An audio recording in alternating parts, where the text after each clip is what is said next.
certain fate. And we'll make our final stand. Lost in the dark, we've come so far. Another step to rid the pain. Go and be counted till your last day, 'cause only nightmares break their flames. So stand upon these fallen lands.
And Oh, that's we true. are live.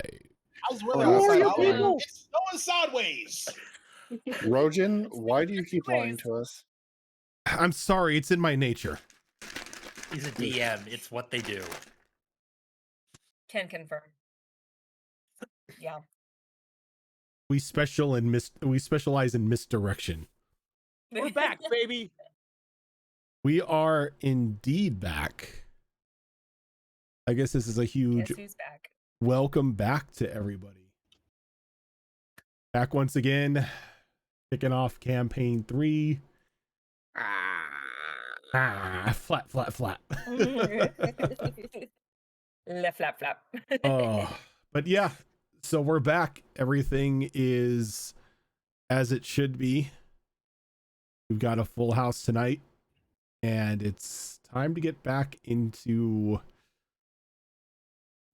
what's supposed to be a horror campaign, but slowly But has not been. but it has not been. Like, there have been horror elements, but it seems to like quickly turn into like a sci-fi original horror game. And correct me if I'm wrong here, but I feel like we've joined the side of the horror creatures. I'm not sure. Well, one of us went down that road. I'm not naming names. I was gonna say you ain't talking about me. No. And it is no way anyone wearing a wizard hat. Yep. Who are you? Or has a propensity of locking doors behind Damn it, her. what did she do this time? Everything. Everything. All the things. Okay, This is what you get for so not watching the last so- episode. to be fair, last episode she didn't do anything. Just This- riding a train, man. This was all because, you know, she touched things that she shouldn't have in the past. I mean, but I guess as a consolation prize to that, there's now a cute elf boy following you all. Oh, that's And I did Go to my a notes. very, very thorough examination of him last episode. This is true. And I took it back. What's your point? Kunkaval still has one up on everyone. I Yep. was going through my notes and I came across that episode and I was like, I just went down hot elf boy. I mean, descriptive. Yeah. yeah, that's Top tier. Etrin is like described as two things: walking spellbook and a hot elf boy, and maybe Right. or maybe hot spellbook. I don't know. I prefer hot spellbook. Yeah. Hot I mean, spell it's- boy? I mean, it's the spell tattoos. Let's be real. That's what all the girls are hot and bothered for. The spell tattoos. I mean, the tats are hot. I'm Yeah. not gonna lie. I'm just Remind me to fireball cast in there Moonbeam somewhere. on him later tonight. I'm just collecting attractive elves in this campaign. I've got Etrin, and I picked up Chandra as well. So Yeah, there's also Chandra, I forgot who about her. she hasn't really done much. I mean, she was underwater and then just started following you guys along at like a lost puppy after the not the Kuatoa, but the oh, I forget the monster. it was an aboleth deed. Yeah, the aboleth that was watching over her had finally succumbed to being glitched into a wall. Yeah, and she kind of stuck with us after I accidentally like semi proposed to her with the shiny gems. With this shiny rocks. With the shiny rocks, yeah. Oh, look Have a- shiny. Have a shiny rock. Oh, thank you. Now you're my husband. I'm like, it's like We are now betrothed. This is the way. But I mean, she's basically a penguin. Oh, I love that movie. Aw. so Let's just age myself. the last time that we had aired a game, the group had boarded an underground train, revealed to you by the High Inquisitor Lisa Breton, giving you information that the church and its members have a secret train system that runs under Odag that gives them direct lines of connection to each city, or each major city out beyond the wall. Though when Hampstead sort of declared its independence, access to Hampstead was cut off underground. The tracks themselves had been broken down. Unbeknownst to the church, a side track had been constructed by a resistance that had slowly been growing in Hampstead,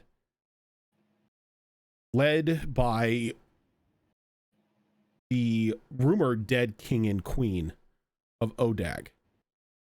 Information was shared to you by Lisa that it wasn't their deaths were planned, that the church itself was trying to seize control after their daughter was revealed to have been an Asimar.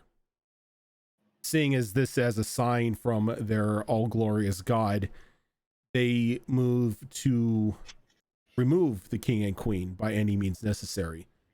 Though, due to some quick thinking and some loyalists, they were able to escape the city unharmed. The rumor going out that they had passed in the night due to an assassin's blade, which only strengthened the church's grip on the city and the continent itself. There was talk about entering Morning Glory in order to rescue the child queen.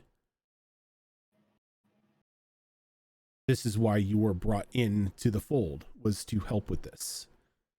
Given your short but impressive track record running with the Mad Dogs, Lisa decided that she could trust you, seeing as how you were traveling with Alistair, somebody of great renown in the city, and getting high praises from the dead mother herself.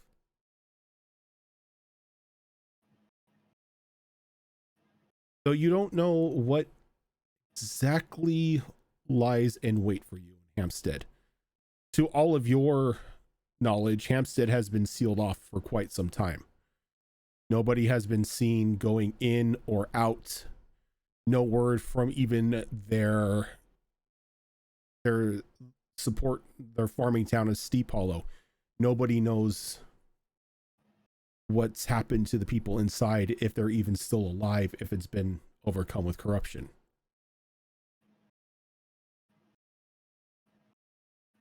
But as we pick up today, the train slowly begins to come to a halt after passing through the secret tunnels underground that you at time caught glimpses of strange white ghouls clambering about the walls. A bit of a defense system put in place by the church to stop anybody from trying to siege a town from underground. But as the train begins to slow down, Lisa comes into the cabin where all of you are present, begins to grab her gear, looks over towards Alistair. Lord Alistair, we are making our final approach. You and your friends should get their belongings and prepare to leave as soon as we stop. Very well. We'll make preparations. She nods and she goes around and hands each of you a small golden pin. Very nondescript looking, just a small golden circle. Put these on your clothing somewhere where it's easily seen. the people of Hampstead will know that you are with us, and they will welcome you with open arms.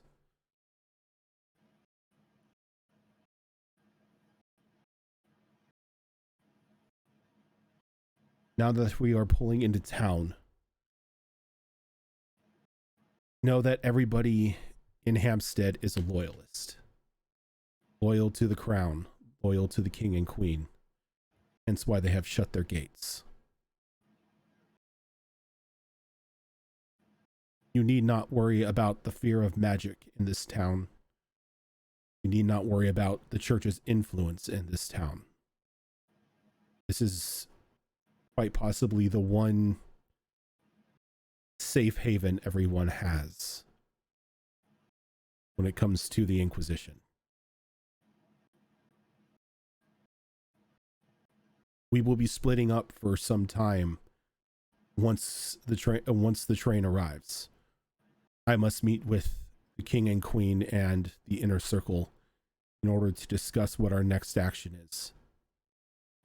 At that, while this is going on, make yourselves useful in town. Pretty sure there are people up there that can use your help. People with your specialties don't necessarily come by every day.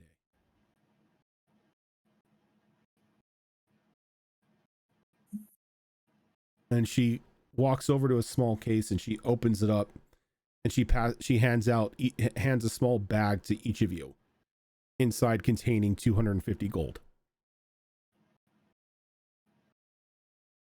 For supplies, entertainment, whatever you need them for.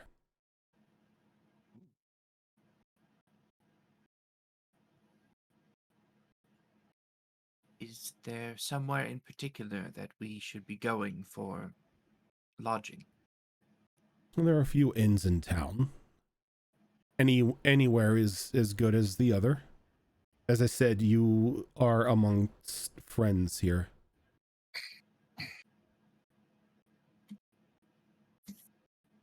The only way technically in is through this train tunnel and another tunnel we have for supplies. So we don't get many strangers.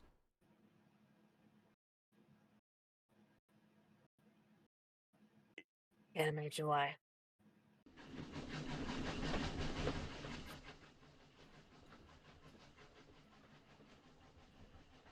Well, I suppose we will, or rather, you will meet up with us when you're ready, and we'll proceed to do whatever it is that we're intending on doing here.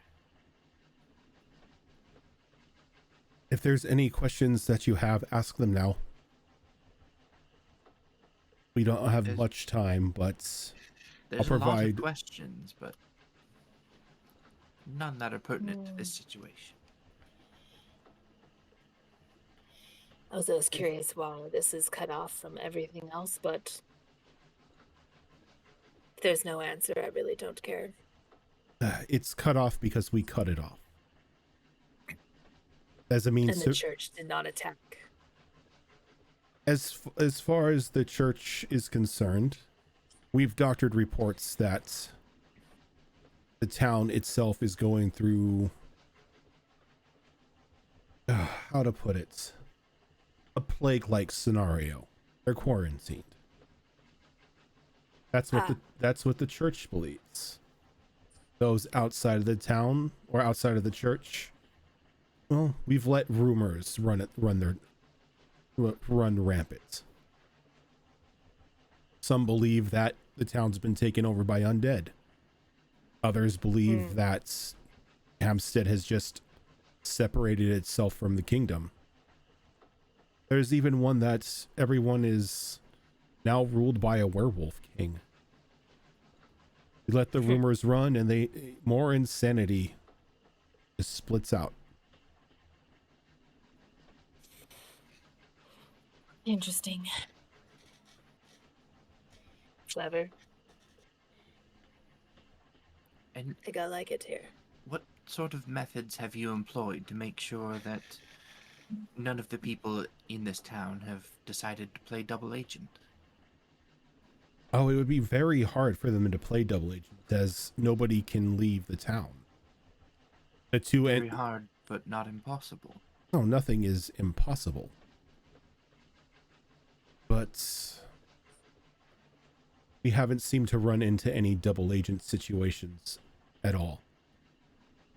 If that were the case, I would have at least heard of it. Being the lead inquisitor does have its perks. And nobody up above knows I'm even involved. Yes, I suppose being a double agent yourself, you would be the one to know. I dislike being called a double agent, even though that is technically what I am doing. It brings me no joy that I'm revolting against the teachings of a god that I was raised to follow. But I must remain true to the kingdom. The king and queen are not dead, their power still remains, and their child is being used as a tool by corrupt individuals inside the church.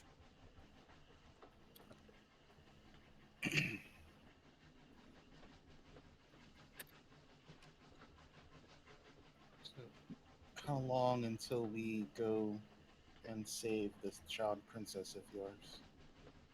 I will send word.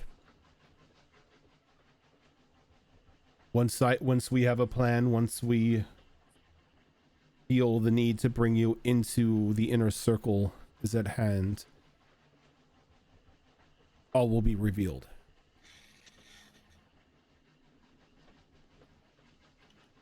At this point, until then, make yourselves at home.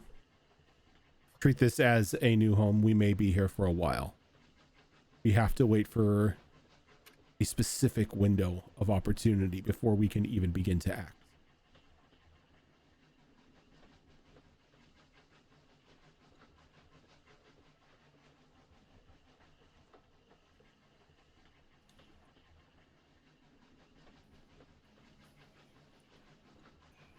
She gives all of you one final glance over,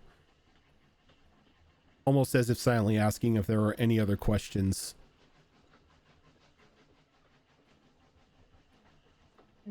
And giving all of you a nod, she begins to walk towards the door of the cabin that will lead outside once the train has come to a stop.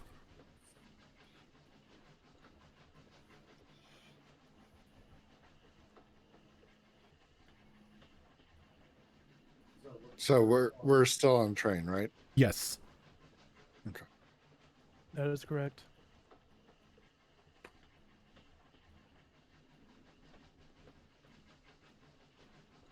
I think I would reach up and tug on Mia's sleeve when she's walking away. Yes.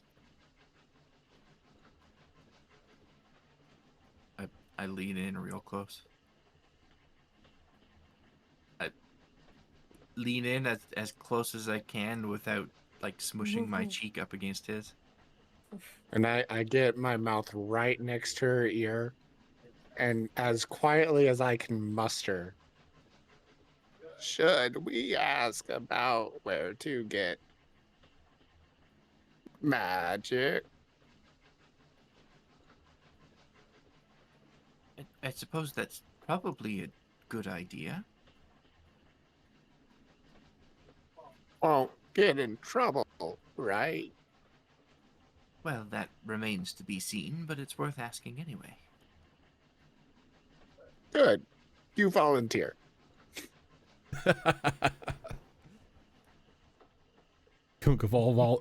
Just dropping that voluntold on people. I'll look over then at it was Lisa, right? Lisa Brenton. Yes. That's her name? Okay. One other question, High Inquisitor. What is it? You said magic is permitted, right? In this? It's Well, not to feared. avoid. The lies spread by the church have not held true here as they have in other parts of our small kingdom. The people here have opened their minds once again to accepting the practice of magic and its aids that it provides. Then I don't suppose there's a place in town here that we could acquire things, magical things, items, books, scrolls. It is a possibility, but I myself wouldn't know. I haven't set foot on the streets since long before they closed their gates. See, well, perhaps Mr. Blue will be able to help us in that regard. And Blue Blue raises like an eyebrow coming around the corner. What exactly is Mr. Blue helping with? Locating an individual or a shop that could perhaps lend us some magical means. Well, they've been sprouting up here and there in Hampstead. So, if you're looking for the best magical means or a more abundance of magical means, Lady Vaga may be the best one to talk to. And where might we find this Lady Vaga? Oh. Well, obviously, out on the streets of Hampstead. But she's got a small shop that's adjoining to another 3. Though whatever the name is that she chose it escapes my mind at the moment. Little enchantment that she's got. People know she's around. People know where to find her. They just can never remember the name of the shop. See. Well, perhaps we'll just keep an eye out then for a small shop tucked away adjoined to 3 others. I see what they do. What of a library then? Oh, there is a library. There is most definitely a library there. One thing I will always give to the people of Hampstead is their pursuit of knowledge. Excellent. That is my primary interest here at the moment. I'll look into it at some time.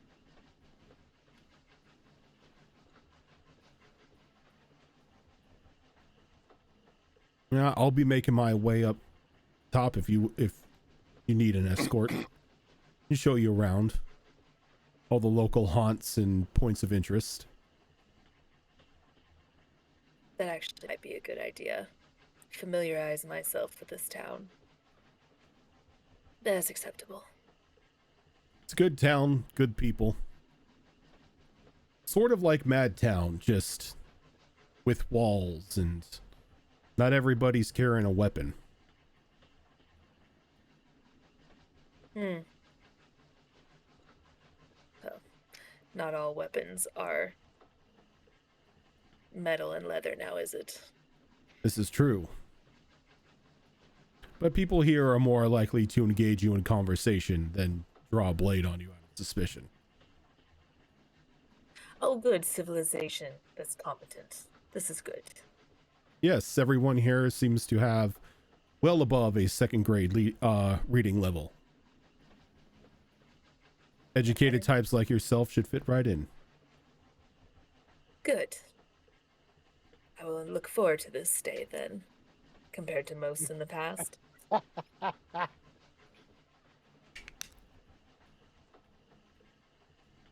Yay, people know what a book is. Yay, you know how to read. That's not a door stopper. If Nalai didn't have intelligence, she'd feel mildly insulted.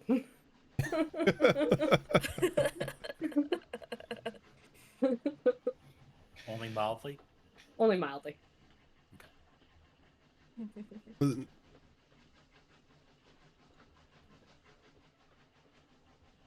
Well, I suppose we should be on our way then. Well, we're about 5 minutes out. So do what you need to do, grab what you need to grab, and we'll be in Hampstead before you know it. Excellent. Nalani, Yes. I know this might be uncomfortable for you, so if you do not want to tag along, I understand, but this place might make you uncomfortable. I get the feeling no matter where I go in this town, I will be uncomfortable. Yeah. So we could find a place to stay first, some lodgings, and then I could be on my way, or if you want to explore by yourself, that's fine as well, but I think you know what some of my intentions are here. I'll tag along for now. All right.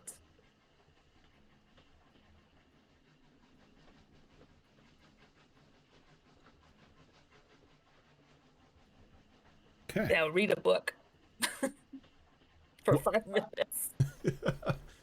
Yep, it's 5 minutes. You get in like 3 pages as the train That's okay. comes to a halt. It's okay. Nalani will just pick her up Oh so she my. can keep reading. He thinks it takes me 5 minutes to read 3 pages? Oh, hun. Look, I don't know what Chemic's reading speed is. It's probably mine, 500 words a minute. The power is of being able to speed read. Book nerd. Power to Nerd. transcend. You know, Damn right. I saw recently, I'm not a fast reader. She's a fast reader. She's a very fast reader. We tested this. But I saw recently somebody had this way of writing that's supposed to help people that weren't speed readers, and they bold the first few letters of each word, Mm-hmm. and like I went 3 times as fast. You don't have to read the whole word. Right. Because your brain fills in the rest. Yeah. Yeah. You only need a few letters of it. Interesting. Brains are scary. There is a difference, though, between reading something and Comprehending. ingesting something. Mm-hmm. You don't eat the Yes, pages, you comprehend the pages. I comprehend all the pages. He does. I tried to bring up the same point, trying to feel all high and mighty, and it didn't work. Oh nah, man, crank that up, dude. Bagpipes are the shit. I didn't want to be at 100% because I know some people can't handle bagpipes. Dude, the only thing better than a bagpipe Scottish. is a Irish. hurdy-gurdy. I have gotten into like some crazy Celtic shit recently, dude, and I love it. Quick You know, fingers, Virgin, angry you can't help O'Briens. Come on. somebody's bloodline is weak. Fair. Yeah, I love we'll this. go with that. For a second, my Scottish rose up and was like, "What'd you say?"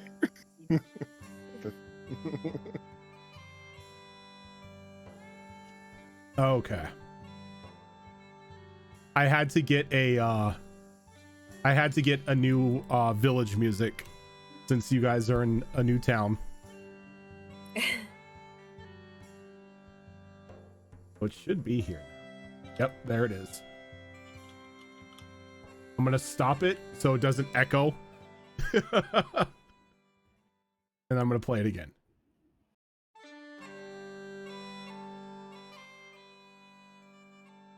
Seriously, listen to this all day. Right? Yeah, just leave that running. So We're good with as you pull into this underground station, you can see that all of this has been dug out by hand, as this isn't what you would expect a church landing platform to look like.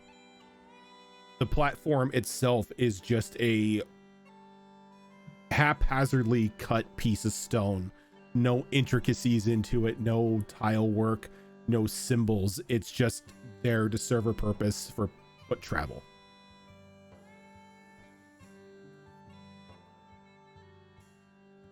Oscar would not approve. Oh no, Oscar would like be losing himself right now. And as you exit out, it's like it's very dimly lit. There's maybe 2 lanterns in here. You barely can make out movements. You can't even see one another's faces if you're more than 5 feet apart. So the lanterns are placed to where you can see where you're supposed to walk, so you don't start tripping over anything. As Lisa and Blue exit off, he whispers something to her, and they clasp each other by the forearm, and then she walks off one direction, and he looks towards the rest of you. Those of you who can see me motioning, follow me. Those who can't, just follow the torches.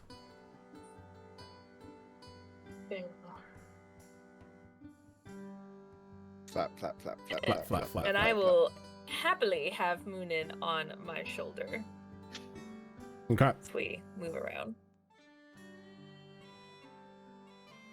And you travel through another man-made tunnel. Nalani, unfortunately, you do have to duck a little bit. This definitely was this tunnel was definitely not made for tall people.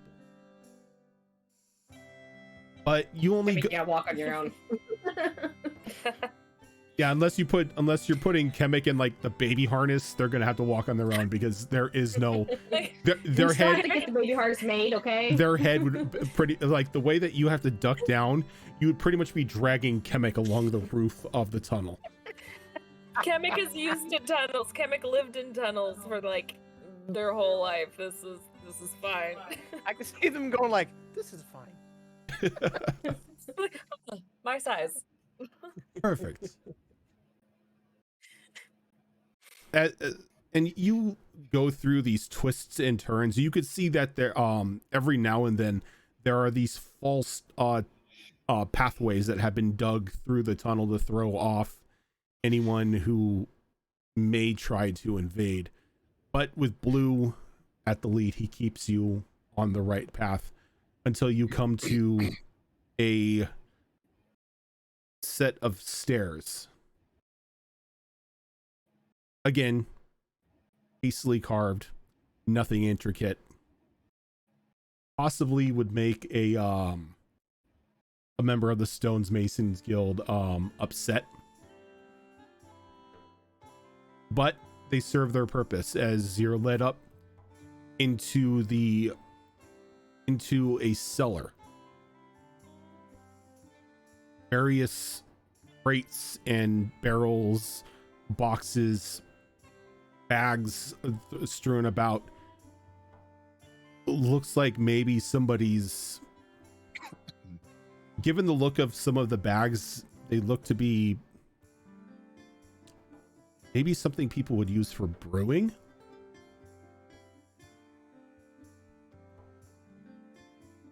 Blue walks up to the main door. He slowly pushes it open and looks around. Oh, good. They're not here. All right, let's go.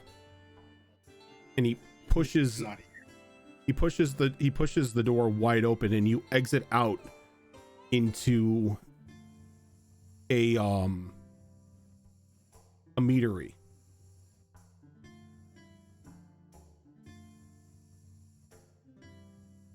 But it's completely empty. Unfortunate. Oh, we still have the grace of darkness about us, so there would be nobody here at the moment. So not to worry, the proprietor of this establishment is one of ours.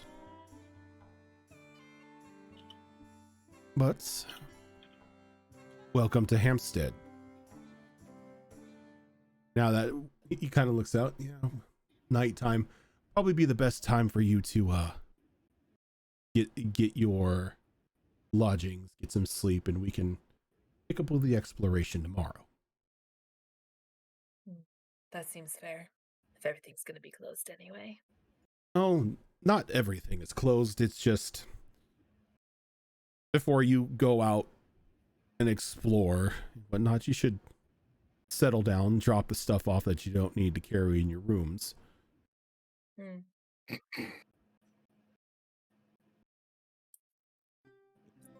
Extremely happy. I totally forgot I got a bag of holding. So Yeah, I'm jealous of that. That's why I don't have a whole bunch of books with me like you do, because I can't carry this shit around, man. That's heavy. 850 Yeah. gold worth of ink and paper right now. I'm like, oh shit, I did spend that money. Yeah, you did. So I have to ask you all, when it comes to establishments that you're staying in, what sort of person are you? Do you like the more prim, improper type of establishment, or are you more rough and tumble? Give me a fireplace. Well, I would definitely be rough and tumble. Rough and tumble. I'm used to tents or tunnels. Really. I don't really like the finer things anyway. It seems to stand out too much. In most situations, you'd be right. Seems unnecessary. Also What that. What about the rest of you? I'm trying to remember what the living conditions were. I know it's. I don't want the posh shit because fuck those people. She kind of like whatever is like merchant level living. That's what. So like your basic run of the mill tavern. Yeah. Yeah. You know, something that has like sheets I don't have to worry about. So pretty much kind of like what you had back in Madtown. Yeah. The inn that was pretty much, or the tavern that was pretty much bed and a dresser. What? Nothing too exuberant. Yeah. She just wants clean sheets and a place to wash up. Yeah.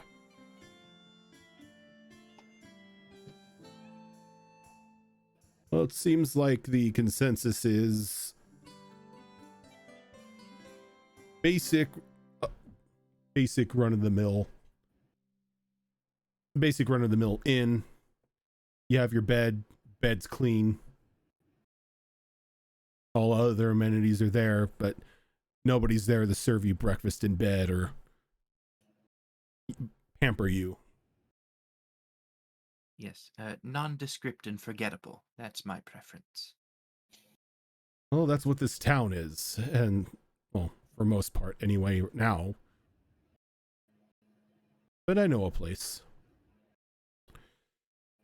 Well, no time like the present. Follow me. And he leads you out into a very nice cobblestone street. The buildings all made with very fine mason work. Nothing seems to be just like thrown together. Nothing seems to be held by mud and a prayer. These are all beautifully crafted brick, mortar, and wood houses. Yeah, like a cobblestone street like you would find in like old-timey London.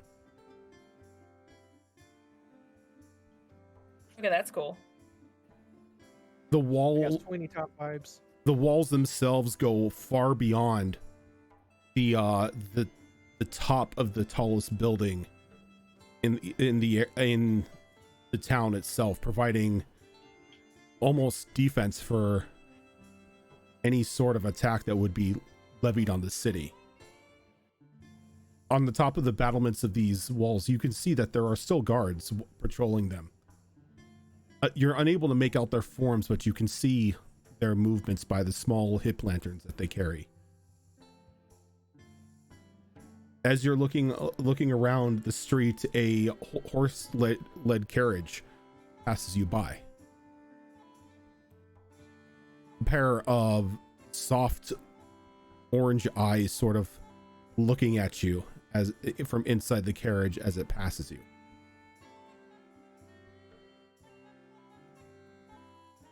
Soft lanterns hang from posts, evenly spaced out, giving you a very comfortable feel, almost as if it's safe to wander these streets at night.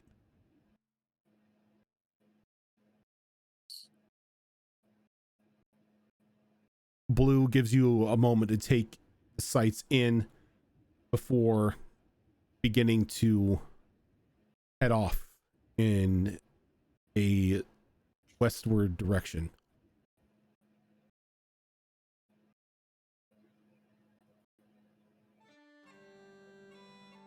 We're going to be going to a place called the Cat's Cradle. Nice little point in, out of the way. Owner's a sweet old lady. She won't be too much trouble. If you need food, well, one place I like to go. Locals here just call it the snack box. Sing names. Right. If you're looking for the library, and he kind of just points out to like a large building on like carved almost as if it's connecting into the northern wall of the city. You can find it right there. Don't mind the church, it still stands, but there hasn't been an official in here since the town closed up. Don't have to worry about any Inquisition, any church officials. Everybody here is on the up and up. Is the library open all hours? Yes. They never shut the doors.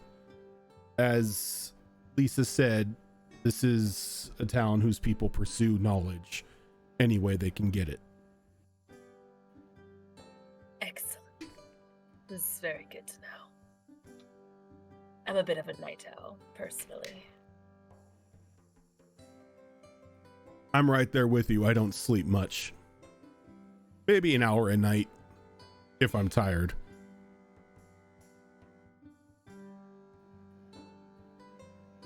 No. I suppose we should grab ourselves some rooms and spend our night however we desire. Indeed. Probably rest and start fresh and new in the morning. That way the brain is well rested. Will you meet us here in the morning, Mr. Blue? If you need my assistance, I'd be more than happy to meet you here.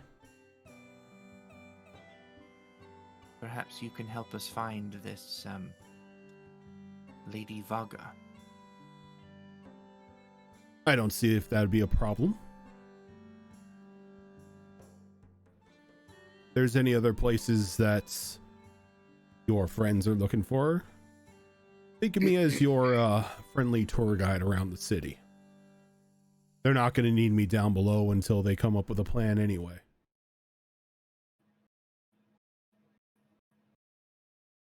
And I'm sure you'll keep us appraised of, well, whatever it is that's going to be going on. Any information that I'm allowed to share, I will share. But at this point in time, I have no information. All I know is a meeting at some point in time, and the next day or two will happen.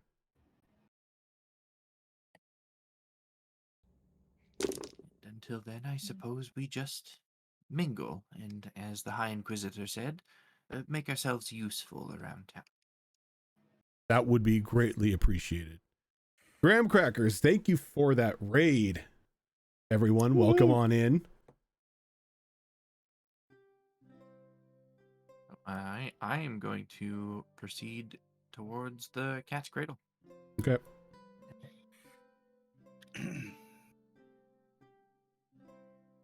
And he leads you through a couple side streets, and all of the, like, every building you pass is almost just immaculate.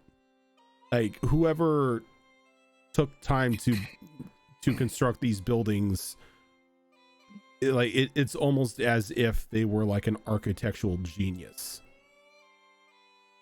Nothing seems to stand out as anything less beautiful than the other buildings around them. They all have just so much life coming from them, from the cut of the stone, the shapes of the wood. A huge difference from Madtown. But you come across a very quaint looking inn. Soft red wood for a roof, and just a very nice circular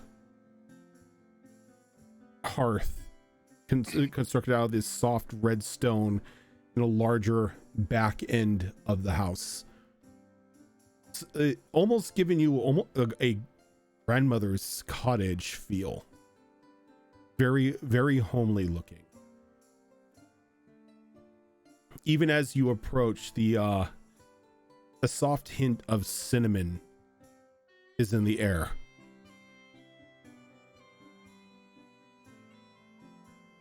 And he opens he holds the front door open to allow all of you to enter in.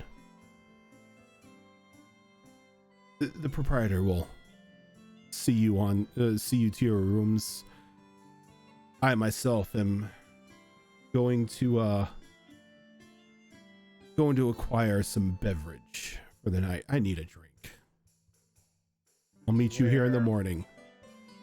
Where can I go after I relieve myself of my baggage? Do the same. Oh, to drink. Well, there are quite a number of taverns in here, but my personal favorite is one just down the road here, known as the Dusty Bowler. Can I smoke there? I don't see why not.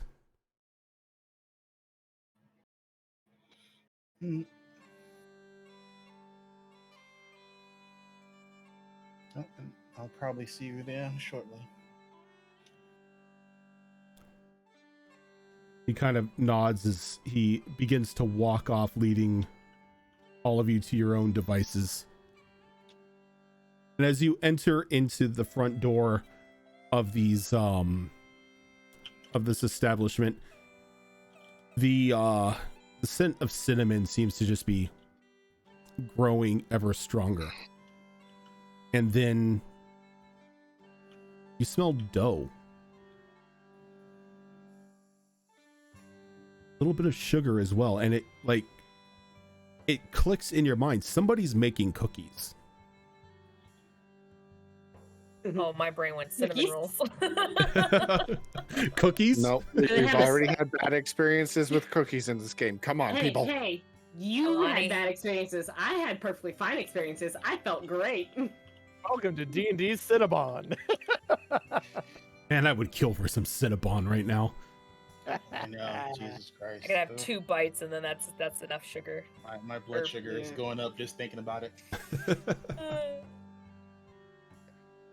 There's Right. As the door closes, there's a soft jingle behind you as you notice that there's a bell attached to the front door, and you hear a back half door swing open. There's a very kind looking old woman walks out. Human, a little late in her years, though still a little bit of a spring in her step, as she kind of gives you a friendly smile as she wipes her hands off that are just caked in flour. Oh, new faces amongst that, and she kind of sees the little gold pins that you have on your clothing. Oh, helpers. Good. Well, welcome to our little town. Did you just arrive? We did. Hermit.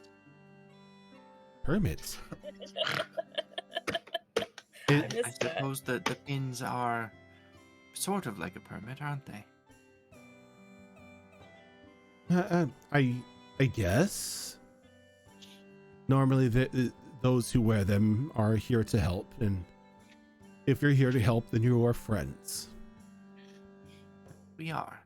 Here to help, I mean. Good. Lovely place you've got here. It's making me feel all sorts of nostalgia. Oh yes, it is quite lovely, isn't it? It's been in my family for, well, generations now. It reminds me a lot of my own home. Well, then I hope it provides as much comfort and joy as your old home did. Now, I don't mean to be one to state the obvious, but I take it that you need rooms. Yes, we do. Okay, separate rooms? Are there any of you who are wishing to stay with one another? Me and the tall one. And she kind of looks around. She's like, you're going to have to be a little more specific. There are a few people here who are taller than me. Right. I'm not used to groups. The gray-skinned one. The Milani. tallest one. Ah, yes. The gray one. Oh. She reaches underneath the like the front desk, and she pulls out 2 keys and slides them over to Kemek and Nalani. Anyone else, or are you all just separate? I'll turn to my own companions here. Etrin and Chantra, do you want your own rooms, or do you want to share mine? And Etrin kind of shrugs. He's like, I'm honestly fine with either.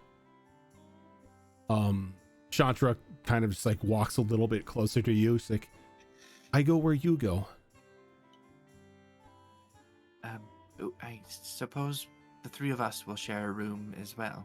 If you have one that's perhaps a little on the bigger side. Oh, we do. He reaches in under into places 3 keys on the desk. Thank you. And the rest of you are solo flyers. Mm-hmm. If possible. Boon's gonna end up in somebody's room. Oh yeah. Oh yeah, he's just gonna just wind up behind somebody. No, he's gonna somehow simultaneously be in everyone's room at once. Look, we haven't Not just in their That room, smell he's gonna show up already? in their baths. we haven't disproven that Kunkaval isn't a multi-dimensional being. Fair. So what Alistair does is he grabs Kunkavol by the scruff and he goes, he's like, me and this one in a room. Very well. And then I just grabbed him and I turned him and I looked at him. I said, if you wake me up in the middle of the night, I will kill you. He's doing Drop him. he's doing the little flail. Because he'll never stop leaving me alone. Oh. So she gives the 2 of you keys to a room, and then the rest of you she just hands a single key to. If you, Presuming they're numbered. what's that? Presuming they're numbered. Yes. Now, if you need anything, late night snack, warm milk, whatever it may be, just ring the little doorbell, the little bell next to your door, and somebody will be there to help you. Oh, sorry if this is uncouth in any way. Do we pay for the rooms now or when we leave? Oh, no need, dear. The pins are payment enough. Oh, I see. But as you mentioned before, good to know. Should we have just like the Mad Dog's pin next to like the other pin? And it's like, look, we're Yes. like It's like we it's like the become Boy Pokemon Scouts at this badges. point. It's the Pokemon gym badges. Nah, man, it's Just my collecting them all from messenger each bag town? when I'm at a con and collecting pins. Yeah. Fucking Jerry Oh. opening up his fucking like His coat. whatever, and there's Yeah. like 9 pins in there. They're like, where did that extra pin come from? So many different levels of nerd we just revealed right now. It's great. You need a certain amount of pins to get into Morning Glory. Oh, that makes sense. Right, gotta collect all It's 8. like Victory Road all over again. Next week, baby. Next week. It's great. Okay. So everyone splits off to their own rooms. Thankfully, you're pretty close to one another. You're taking up pretty much a hallway of the establishment yourselves. Your rooms are very comfortable. Nothing too exuberant, but the beds are very neatly made. The mattresses are almost as if perfect to your specifications. Almost as if it knows what you like. Each room. So there's just a blanket on the floor for me? I mean, yeah, there's a cot for Nalani. I was gonna say, 'cause we're always bare minimum, so there's just a lump of dirt for the pillow and then just a blanket on the ground. No. There's a bed. We haven't reached that The level of room creepy has yet. better standards than Kemek. You can sprinkle probably- some dirt in the bed if you want to. Okay, it'll feel like home. Yeah, no, it's probably fancy to like the bed I have in my tent. My queen. Or king size bed, I should say. Yeah, you had to get the Oh back yeah, large I one. forgot you have the Harry Yeah. Potter tent in this one. Yep. I missed already. I only got to use it once so far? Twice. But in the it also comes with a couple bed trunks to place your goods in. Every room has its own wash basin and a bathtub.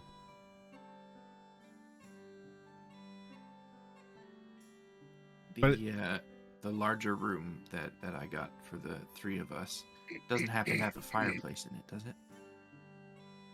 I was gonna say that each room has its own fireplace.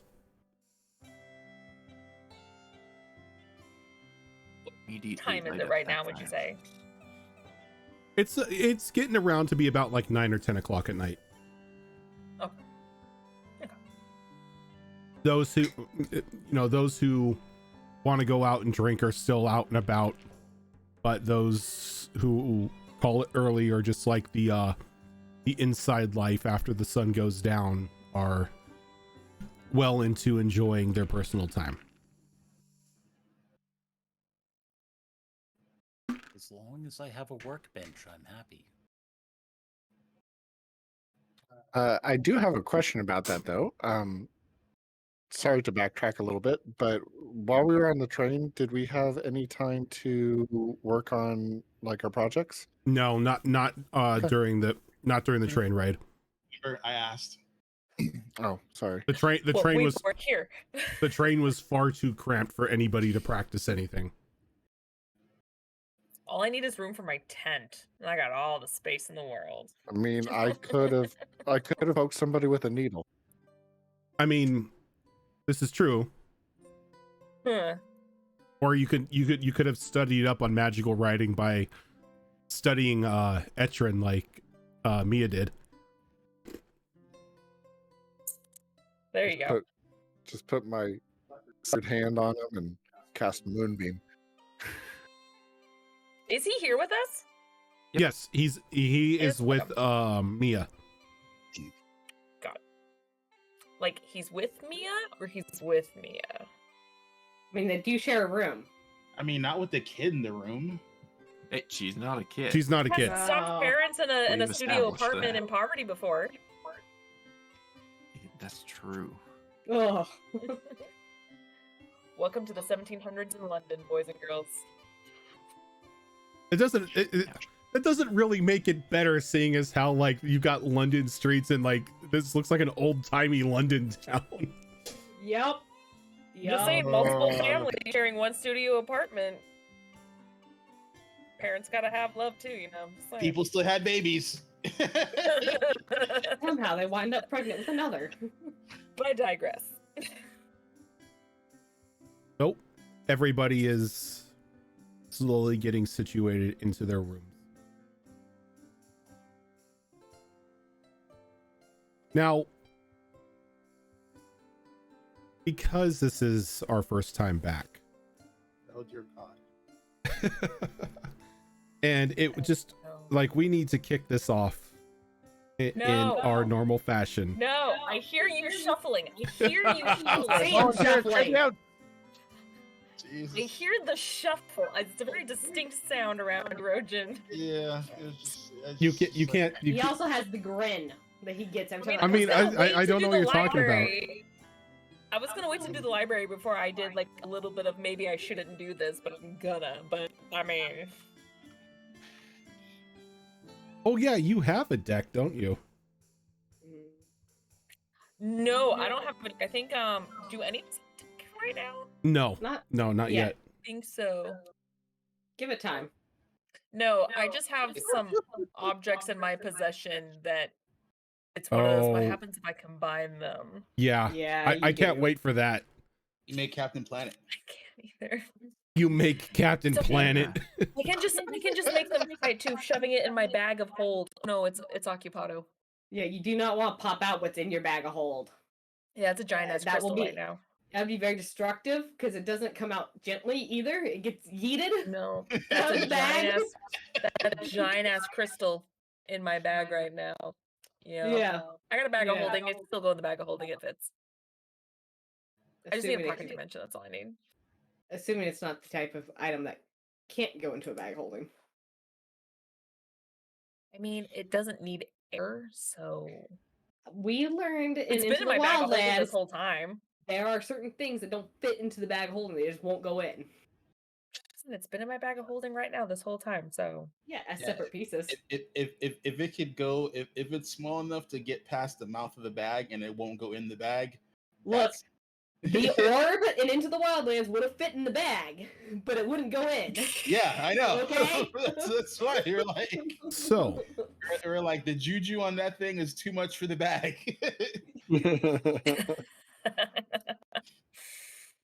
oh no. I want everyone here as a group Fuck me. to decide who has to draw the card. Oh, Groudon. Raven. I vote Raven. Okay, so we I'll toss Groudon under the bus quick and quick. Threw me right under. Raven, actually. Oh. We I got- feel like Raven doesn't get enough of them.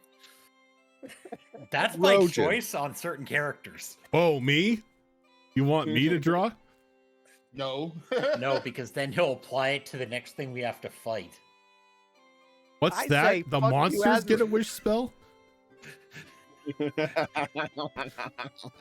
God, even worse, the monster gets to erase an event from history. Okay, so we have one for Azarin, one for Groods, one for or two for Raven. Who voted for me? I did, motherfucker. There's a war going on there. Oh no. Well, if it's not going to be Rojan, I'll go Raven. 3 for Yeah, Raven. Fuck it, Raven. Statistically, this is not looking good. Okay. Okay. Chat's voting for Fox. HB Fox. It doesn't matter. There's not enough votes to turn the tide off of Raven. Yeah. No. Sorry, Raven. Fox's characters Now- pull enough cards from Just the don't deck. make me draw a character right off the bat when we come back. I got a question, Raven. Yes. Do you want the good deck or do you want the full deck? Oh, Jeebus. I want the good deck. Okay. Mhm. You. This character can't suffer the full deck. I would have gone full. Yes, you're wait, also a isn't your masochist. character like a level Ooh, of flip ours or point. something? Someone's is a level up. Y'all don't tell me your level so I can level y'all up. I'm not. No. Oh, allowed- Raven went up 2 levels when we came out of the forest. That's right. I was Yeah. a level Yeah, ago. 5. Only. I think only Raven got the Uber Yeah. fucking level boost. Yeah, you did. Yeah, and I'm still waiting for my keep, by the way, You're what? because I pulled the key card. Uh-huh. You have to find it. You gotta find it. You have to find the We key. gotta find it and kill everything in it. Mm-hmm. Get the fake card, and then maybe you'll know what it is. All right, Raven. There how are many 1, cards are 2, in 3, that 4, version? 5, 10, 11, 12, 13 cards. 13. Lucky All 13. all okay. permadeath cards are out. Damn, son. Raven, I'm gonna need to update your stats, so I need you to get to me whenever. Is this a no, for your no, card. J Meister, this is not a full deck of many things. Nope, This is it's just a welcome back to the campaign. Welcome back. Don't die. too late. Did that in another campaign. Card 4.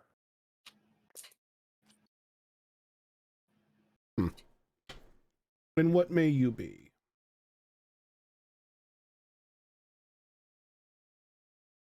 Can I do the same thing next Monday for Mass Effect? Yes. Just say like pick someone just for fun. Yes. Gonna be raucous, you know it. I know. I'll do it. Give me another I 3 know wishes. you will. Give me another 3 wishes. I need an armada. In Armada. God. More ships. Ultimate Krogan More ships for the warriors. Krogan. I mean, More blood for the gods. look, he deserves nice things. Why are you in there? Shape. He deserves nice things shaped like the guns. I don't like those words, Rodin. Okay, interesting. Your Uh-oh. soul. Alrighty. No, because like there was a card in there that I drew that it was supposed to be removed. Mm. So, Azure Claw. Mao. That is not a Wrong that is character. that is not the Wrong sound character. a bird makes. Birds make This any is- sound they want. This I is have true. a video to prove that. This is true. They do mimic. Aw. Mimicry. So, Azure I Claw. have that. Just for some reason, just something pops into your mind for a moment. The moment like you enter into the room, almost as if you feel you have the ability to just solve one problem. Any problem that it is. As you gain the power of the Vizier card. Mhm. Very popular pick for us. Yeah. I'm really glad that Azure Claw was the one that got that, because Mm-hmm. yeah, That's a good one. Very popular in our group. I feel That's like he the would answer utilize it to well. any one question, isn't it? A Yep. truthful answer to any one question. One question. Within And a that year. How just- to apply I it. just get to hold on to that until I decide a question. Yep, for 1 year. For a year. Well, we got time. We got time. Does that mean we can't pull the Vizier card until it is Mm-mm. used up? No? Okay. Nope. I thought there was a card like that. I mean, all you got to do is keep pulling from the deck, and we can all have the Vizier card. Right? Or we could all be dead. Rodent, yeah, do it. Yeah. We could all be dead. Yeah, that's a viable option too. Mm-hmm. But So, isn't that what we all signed up for when we signed up for the campaign anyways? Yes. look, you knew the job was Not wrong. dangerous when you took it. This is fair. We did sign a contract in blood. Wait, why did you sign in blood? I just needed Don't ink. worry about it. Don't worry about it. Not important. What are humans if not natural ink pots? Thank That's you. a very dark necromantic view. I like it. Look, if I can, if I can, Yay! look, if my character can tan hide of an animal, why can't I tan hide of a human? You can. You can. That's how you make. That's how you make Necronomicons. But I mean, you know. Necromancy. The highest level of recycling. Yes. That's just advanced recycling. So after everyone gets situated into their rooms, is there anything special anyone is planning on doing for tonight? Oh god. Work on Would sewing. we have time to work on our projects? Now that you are in a room, you are in the safety of an in-room in a town. Yes, you can work on any projects that don't necessarily require a station to do something. I am going to diligently work on that then for the rest of the night if possible. That is most certainly possible. So you can give me a roll. Oh, what are you working on?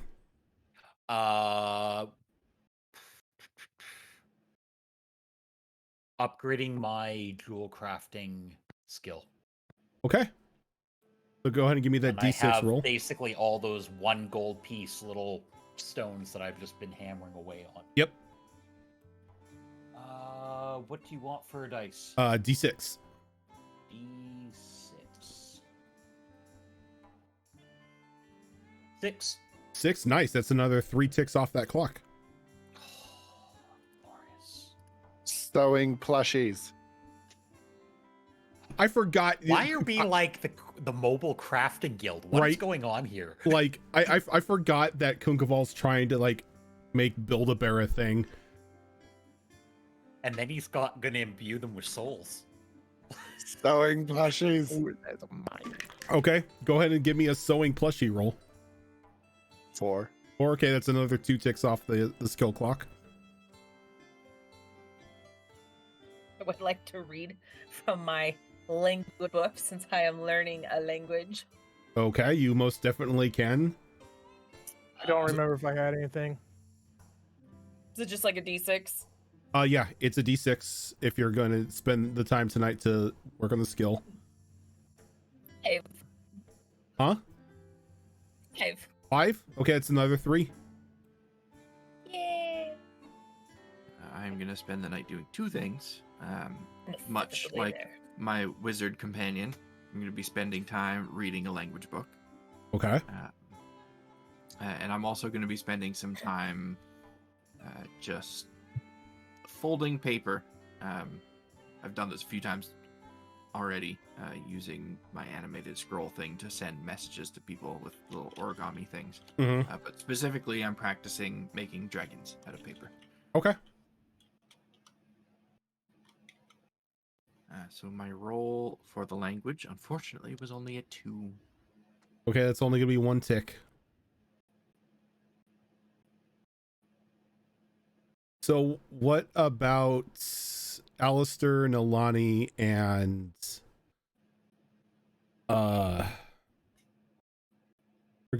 forgot your character's name, Mazrin. Yuriko.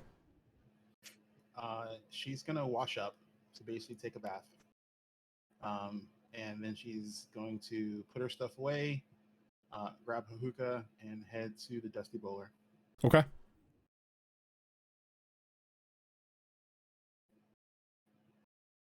I see. Yeah, I don't. I see this, and I'm worried. I have a question. Okay. Wait. First, go ahead, Gilly, 'cause you were going to say something. Oh, sorry. Go ahead. You can go first. It's fine. What's your question? Has a week gone by? No, a week has not gone by yet. Darn, I would like to ponder an orb. Wait, what orb? I have a wondrous orb. Remember what that orb does? It allows me to visit a certain person. in a Oh, certain that's forest. right. That's right. I forgot you had that. I forgot you had access to the mythical Black Forge, or the Black Forge. Yeah. Okay. Well, see, now I doubt I can work on my skill, which is cooking in a small room here. Ill advised to start firing here. Well, you can go see if you can cook with the old lady in the kitchen who's making cookies. Really, I'm more have to come down to we're gonna roll a dice to see if Nalani eats more of that cookie she got. Go right ahead. Because this is a very stressful situation for her. She does not like this town so far. First roll of the night. Kamek is gonna kick you right out the second you do. That's okay, because I rolled above a 10, so I rolled a 14. So she will not eat the cookie yet. She is not yet too stressed dare out. she. Need to destroy that damn cookie. Gotta find it first.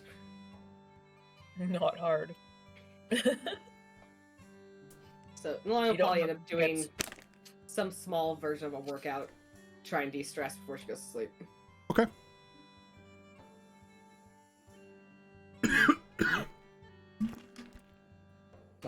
What is Elf Boy's name? Etrin. Etrin. Etrin. Like the demon Kurt- from Batman. Less This shouldn't take too much time, even if he agrees. But I'll knock on the door to Mia's room. As you start getting settled into your book, Mia, there's a small knock. Who is it? Cow. Oh, it should be open. Come on in. Flap, flap, flap, flap, flap, flap. And then I'll walk up to Etrin. You want me to top you off? Pointing at his tattoos. Top me off. You mean imbue me with more magic? At the moment, Kunkaval, I don't necessarily desire any more marks. I don't know. Thunderwave. No. You just cast Thunderwave? No. Okay. I don't know what my limit is, and I have no rush to become a book.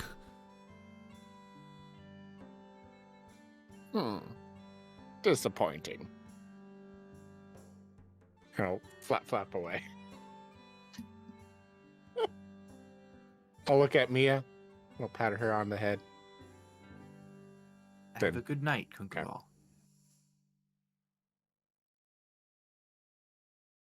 Door slams behind me.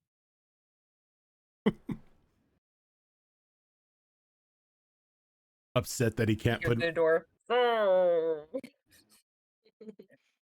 Upset that he can't color on the elf. It's fun. Why do I have a feeling that just some random spells are gonna go flying out of his hand and travel just hitting Etrin? I don't know what you're talking about. No. Oh, Etrin, I think Etrin's in the area of a moonbeam. Oh no! I I feel was like, totally Fireball! aiming. I was totally aiming for Oh the no, monster. fireball. feel like maybe tomorrow I should let the group know that at any moment Etrin could just explode if he's marked with too many of these things. Oh no, Won't solitary matter. fireball. Oh no. He just absorbs it. No damage. You just look at him one day and he's got like 15 new magic missiles imbued into his skin. This boy gonna look like the Yakuza when we're done with him. Just So tatted. glad I have shield. He already looks like the Yakuza. Like most of his upper body is covered in tattoos. Nice. I mean, I'm just hoping he sticks with us long enough that I can get like a 7th, 8th, 9th level spell and pop it off on him. Jesus. But what happens if What I you feel start like- casting like level 8 and 9 heals on him? He would have a level 8 or 9 heal imbued in him, possibly. I mean, I could have given him a level 3 healing spirit tonight, just saying. I'm just waiting for Wish one of him. I'm just waiting for one of you to just like learn power word kill and drop it on him. God, Jesus. Well, how else are we supposed to get resurrection on him? Yeah. I'm waiting for the person that goes into his room in the middle of the night just to put spells on him. Just, Kungavol. That would be the one that would do it. I feel Don't so fuck bad for this tempt me. poor elf. You're the one who made him.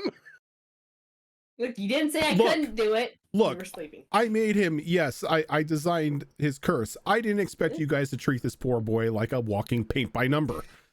You Yeah. did it? Have you met Really? us? It didn't cross your mind at all? As I said, as Wait, long as for we how many years? I'm sure you As got long to as know we our characters documented before we it's still started. science. You can tell what level we're at right now. There's not how many of us are good here. I mean, if it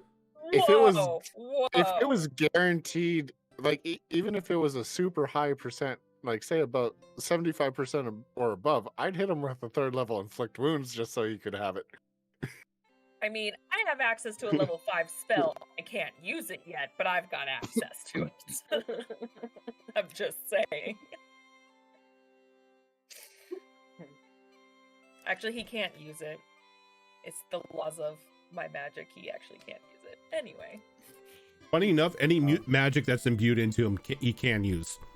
Yeah, I don't think that's a restriction. He isn't He isn't restricted by class or school. Well, there we go. Have fun, buddy. So I'll just walk back into Alistair's room. I'll just walk back into Alistair's room, start loudly crunching on some bugs. Do you live bug crumbs?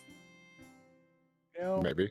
to be honest, I fucking regret this decision. You're like He's just eating a bug, you slowly just hear like someone equipped to slowly eating a Dorito, and you're just like, I can just imagine that I'm sleeping, and then all of a sudden I hear these crunch sounds, and I wake up. All of a and sudden there's you just him hear. in the corner. I can't hear that. You can't hear that? Now I can hear it. I got it. But like, there's him just in a dark corner. It's in the middle of the night. Just there's a chair, and his feet don't touch the ground. He's sitting in it, and his feet are just kicking, and his tail's kind of moving behind him, and he just. I feel like you have an equal percentage of having him. You just wake up and he's standing at the edge of the bed staring at you like the toddlers do. They just stand there and they stare at you until you wake up, and then tell you some weird thing and go back to bed. The toddlers when they start entering into their random spouts of information. Yeah. Bugs taste like chicken, but Coon has never eaten chicken. And then he falls back into bed. thank God I'm a goblin then. chicken tastes like bugs. But Alistair never ate any bugs. No, my favorite one was my nephew asking my sister that if he didn't drink his water, if he had to go live with the wolves. Oh. That's adorable. That's adorable. Yes. Things can't say. That sounds like incentive not to drink water to me. Right? I do it. Not wrong. Let's go Mowgli on this.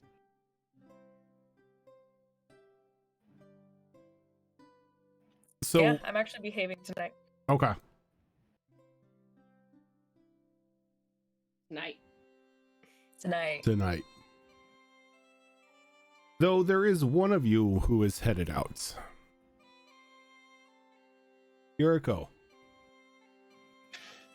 You find your way down to the Dusty Bowler, and it's definitely everything a stereotypical pub is.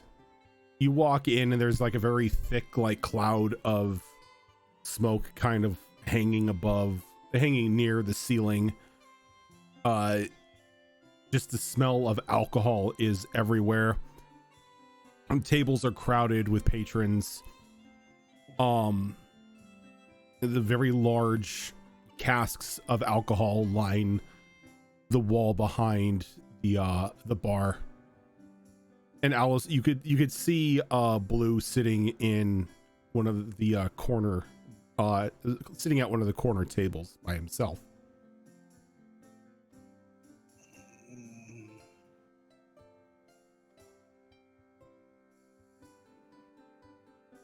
I'll join him.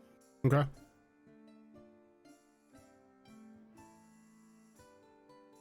I was starting to think you weren't going to show up. Oh. I had to get that nasty dirt off of me. It's a long ride underground. Wasn't cool. Yes, it is a bit of a chore to travel, but look on the bright side. We weren't attacked. We didn't have to deal with the wandering hordes of undead that seem to just wake up once the moon starts showing itself in the sky. That would be unpleasant. Well, look on the bright side. Don't have to worry about any of that. You're amongst friends.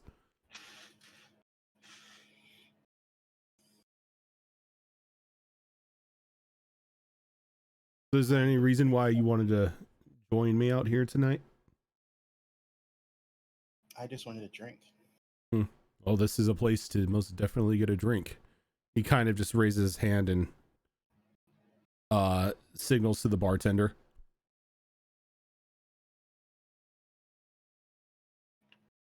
So, how long you been with this group?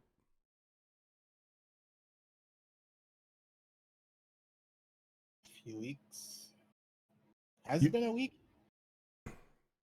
Has it even been more than a week? We've done a lot of shit. It feels like more than a week. 2 weeks. Yeah. It's been like It 2. has been 16 days. So a little over 2 weeks. Just over. You Well, were on our calendar, that's a little over 2.5 weeks. You're right. Solar systems, rotations of planets. Yeah. So you were on the train when it was hit. You can call it that. Interesting little heist they pulled off. Thankfully, you and Al and the rest of the group were able to put a stop to those who stole those goods from the train. Not entirely sure as to why. I don't try to think about why certain people do certain things. I can't help it. It's part of the job description.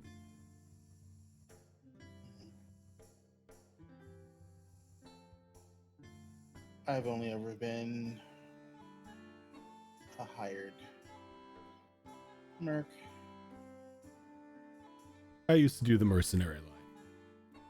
So I find a steady paycheck and a establishment to help me when I'm backed into a corner is a lot more preferable than flying solo. Well, the Stillwood wasn't the best place, but it was home.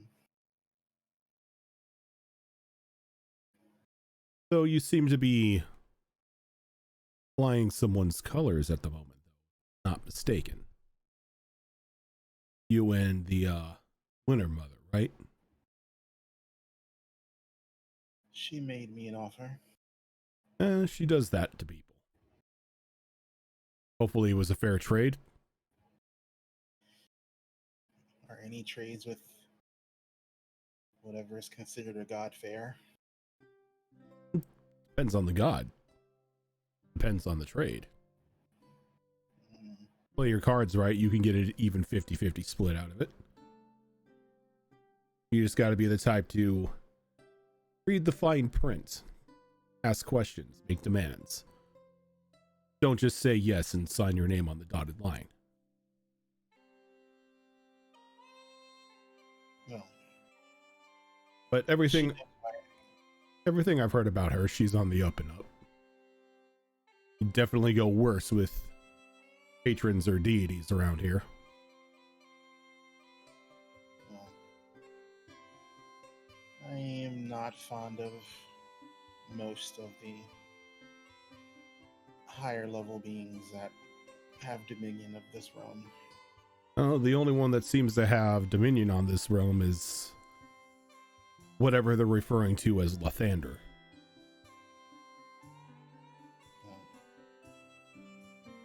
Yeah. Well, You don't seem too bothered by the magic either. You know, seeing as certain company you're keeping. I grew up and I worked in the Stillwood. You do what you can to survive. If you have to throw a few spells here and there to make sure you wake up the next morning, then so be it. Oh, you don't have to explain it to me. I'm one myself who will do whatever it takes to survive. I will even throw people in the path of a moving carriage, as to say, if it means that I come out on top. Present company excluded, mind you. I don't know if I've gotten to that place yet. It's a very dark place, and it's not really one that I like to frequent. But desperate times and all that. True. What do you know of the mission to save the princess? Well, very little at this point in time. As much of an information broker as I am, Lisa and the others are keeping me out of the loop. I don't think it's out of mistrust. It's just need to know basis. Once I need to know, they'll let me know what I need to know. That. And while they're talking, she like unboxes her hookah.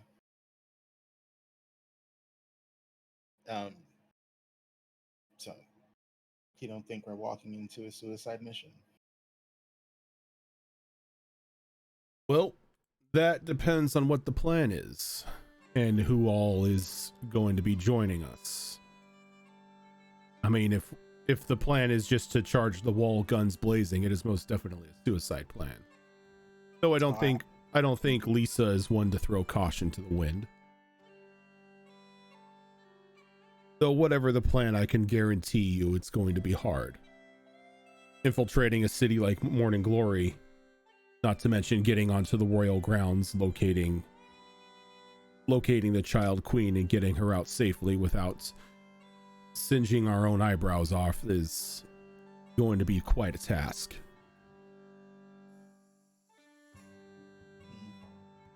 Has it been done before? What, rescuing the queen or breaking into Morning Glory? Oh, we break into Morning Glory all the time. So normally it's just to go about the streets and pick up the local gossip. Mainly if we need any deeper intel than that, that's what we have Al for. Alistair's our man inside the wall. They seem to be very convenient. He does good work. If he didn't, well, I would have to kill him myself. Thankfully, I don't have to. I like Al.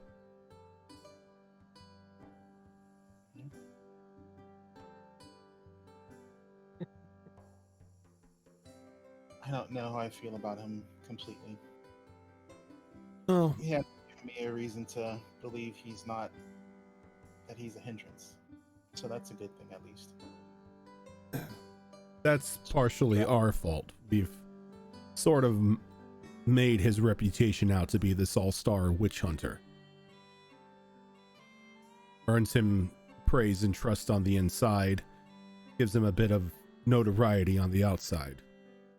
Allows him to get to places that otherwise would be hard to access.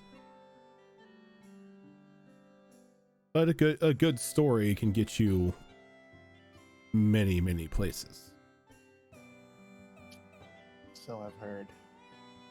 You don't have the temperament to do that type of work. It just takes a little bit of training. Not everybody is a born smooth talker. That sort of thing comes with years of tutelage and study.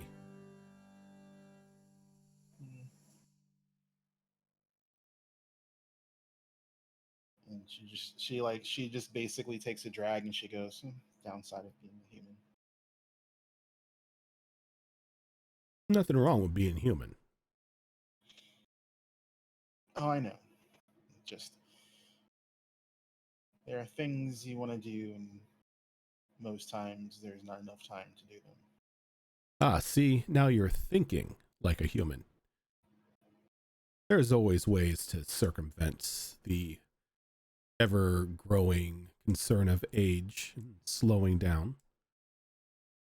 I like being alive. Well, I wouldn't disagree with you. I believe everybody in this tavern likes being.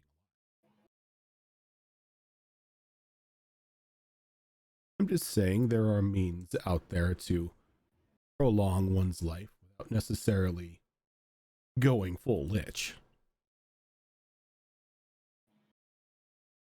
You just got to know where to look and who to talk to. And I take it you know who to talk to and where to look? I know numerous people of who to talk to and where to look for them. Though, given that it is such a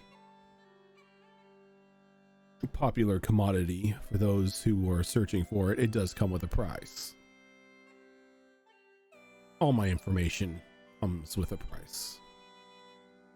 Unless it's work related. I'm guessing gold isn't going to be...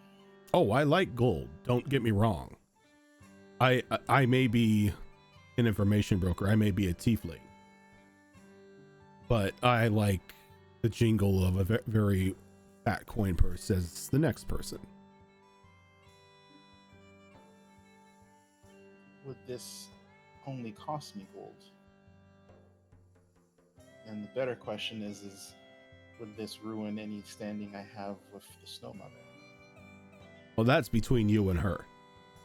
I don't really know what her standards are between her followers and prolonged life, or searching for everlasting youth, or whatever other mortal concerns that we have. So I would suggest maybe talking to her about it first. Who knows, maybe even she can offer it.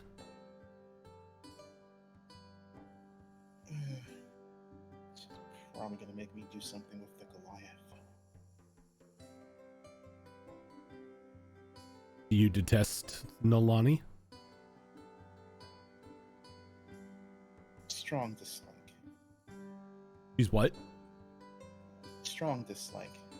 There are very few things living or dead that I would find detestable.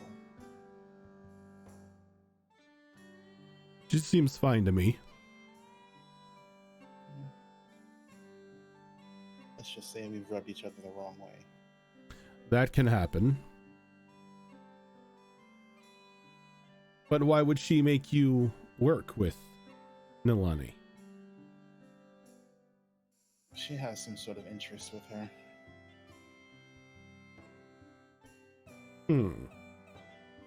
Interest, you say?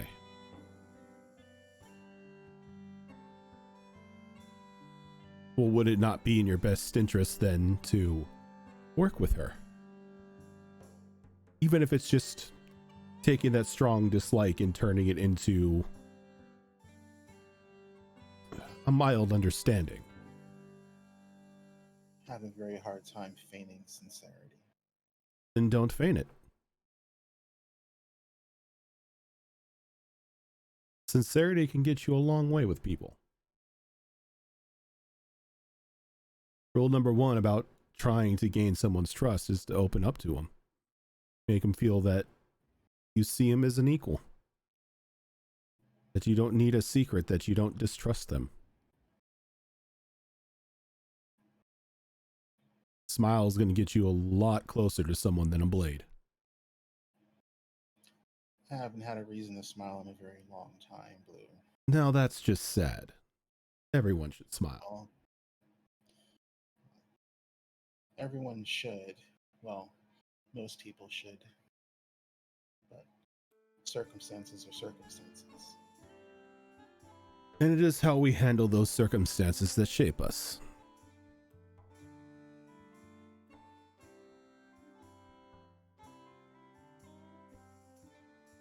And as you're talking, the bartender brings over like 2 very large pints of ale.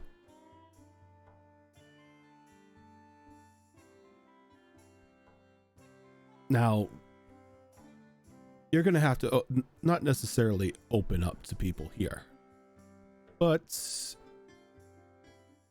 it helps if you have a more welcoming presence. Those little coins on your clothing will only get you so far. Everyone here is a good person. Just trying to live through every day. They've sacrificed quite a lot locking up the city. I'm still surprised this place is even here. The fact that it hasn't been scraped from the earth is surprising. The power of rumors, my friend. They will make even the most powerful among us think twice. I've heard a nasty story about the church being able to deal with things of that nature.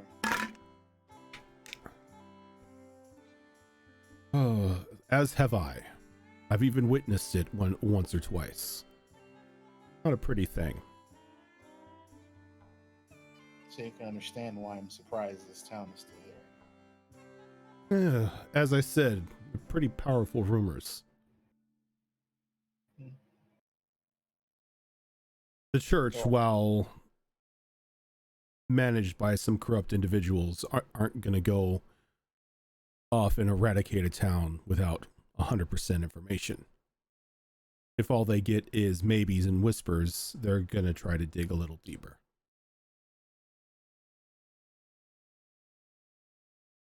They get closer to finding out what's going on. We move the goalposts. New rumors are spread, new sightings are reported, and the dance starts all over.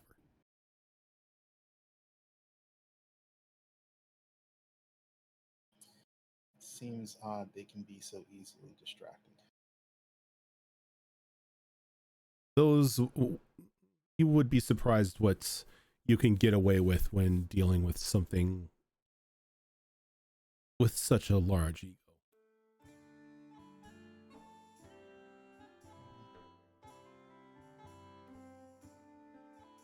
She takes a swig of the beer. And it's like a very sweet tasting ale.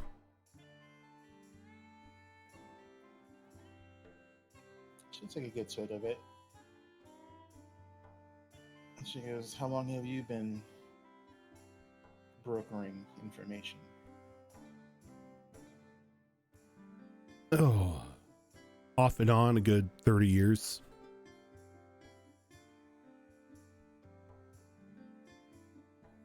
Not bad. Have you seen most of the lands? Most of these lands, some of the other lands. Make it a point not to dally in one place too long. This seems the wise thing to do in your business.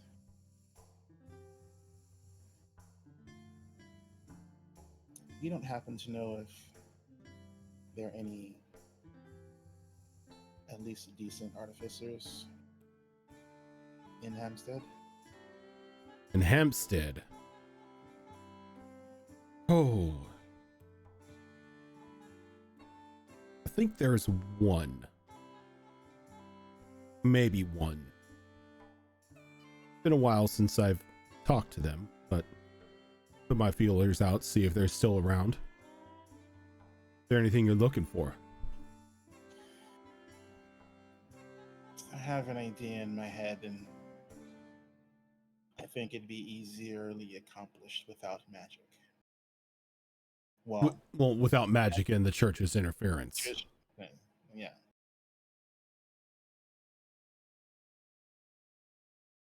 Well, let me put my feelers out, see if I can find him. I'd appreciate it.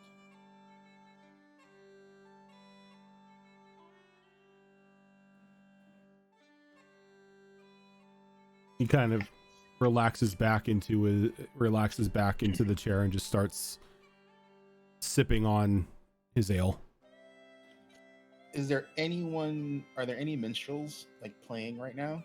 No, it's very quiet, but it seems that the patrons prefer it this way, as like any talking that's going on is just like soft rumblings of patrons at their own tables. Gotcha.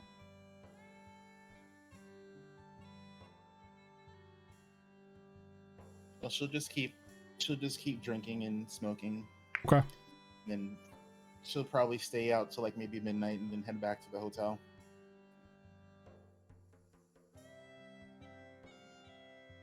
Alrighty.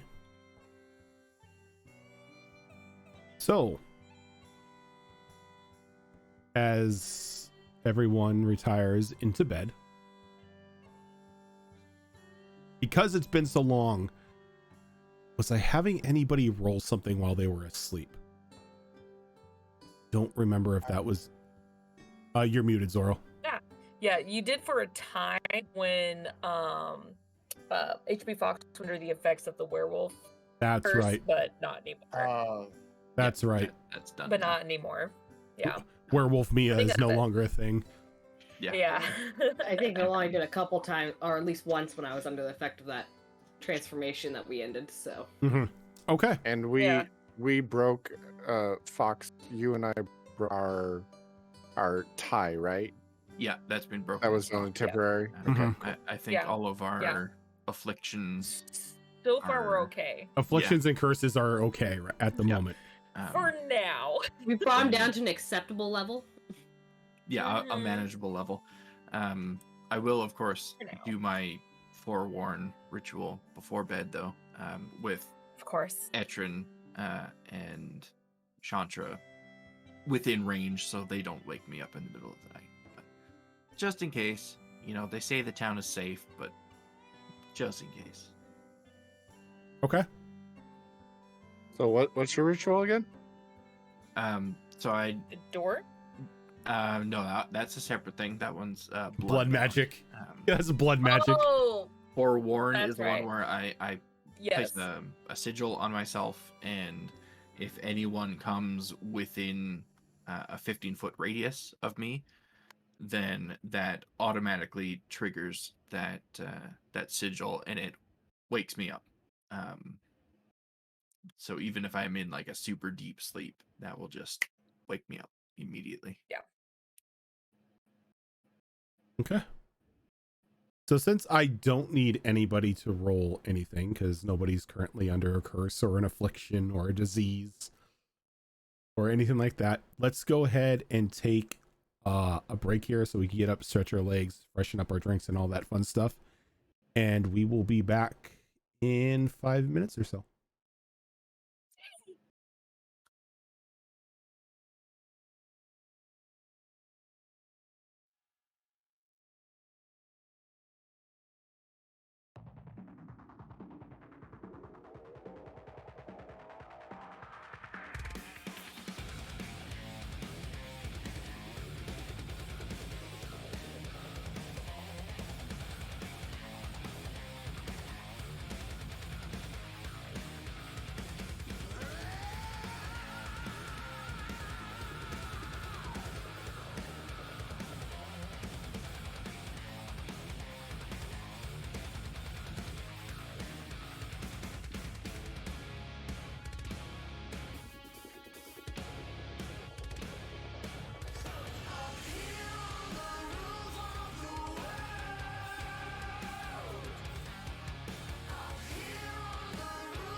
fight to break their spine and reclaim what once was mine.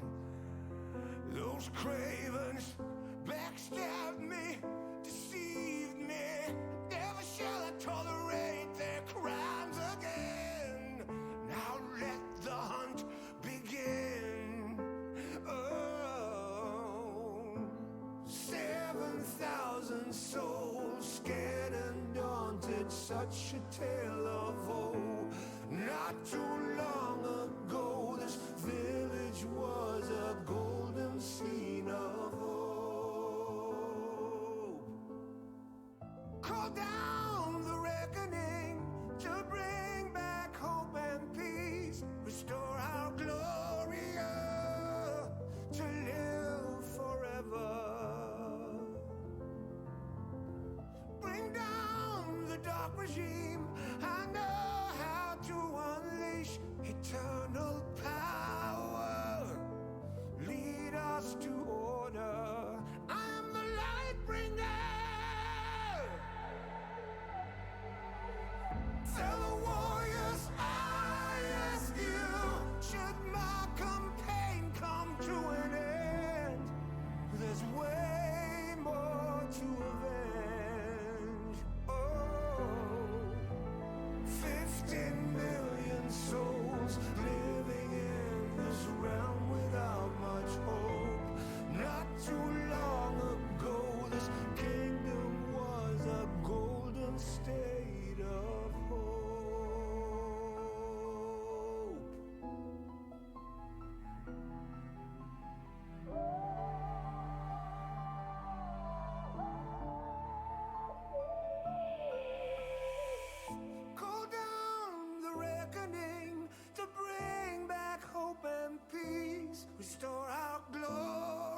wait, no, Alrighty, it's we are back. Quack, You quack. can wait 5 Hi. minutes. We're finishing this. I'm just kidding. Yeah. Well, damn. Continued. Yeah, it's like the Fue Coco looks like a 5th grader drew it. Yeah. It's like, And I love it even more. so bad. It's so bad. Oh Don't my mind God. us.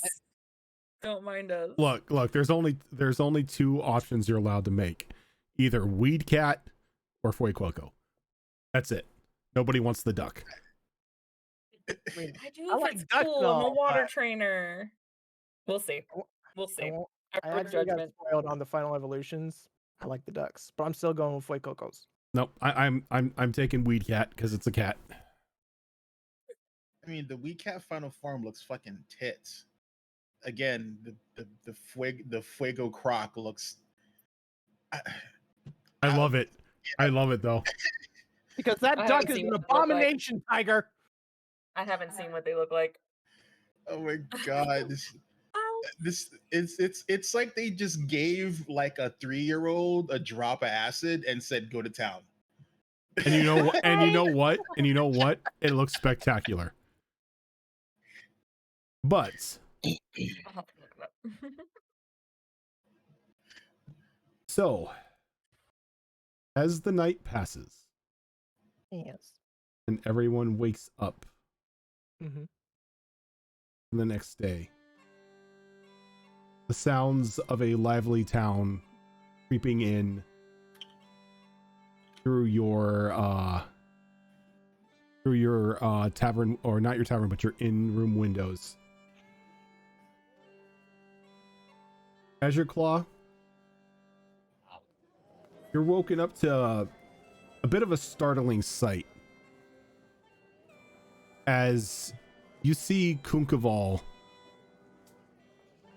like attached to the ceiling right above your bed, dead asleep.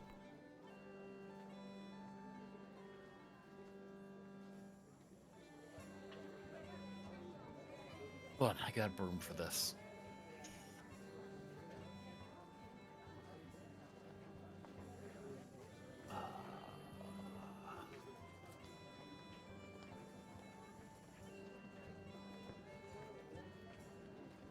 Just very carefully reach over into my pile of gear, grab one of my javelins, and turn around the blunt end and just kind of start pushing him off the ceiling.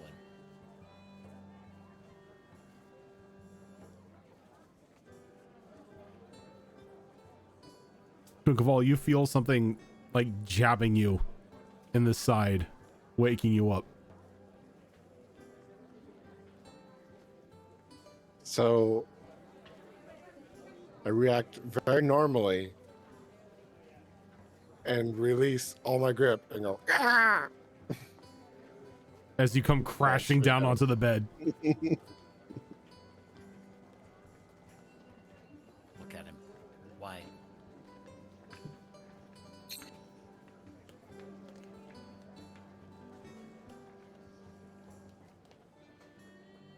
Warmer than Alistair's room.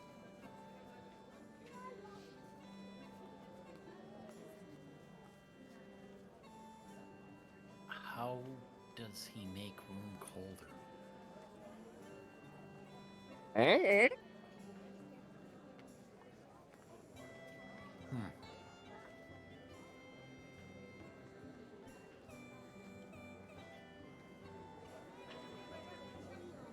But why roof? Why? Heat rises.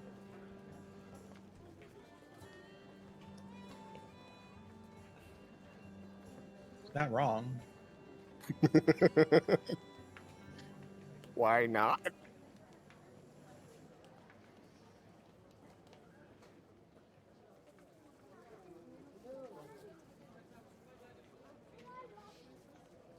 Sleep in Mia's room if you need to. Pat, hand him a bug.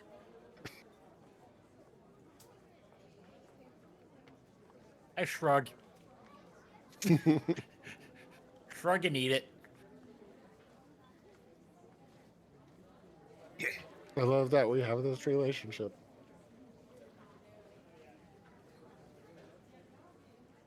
I mean, of all the people to hand a bug to, and probably the right decision.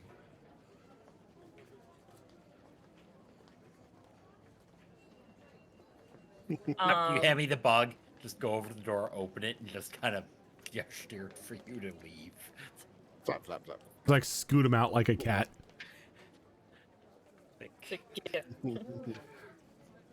You just hear my feet drag and tail dragging on stone floor. I thought I locked the door. You did.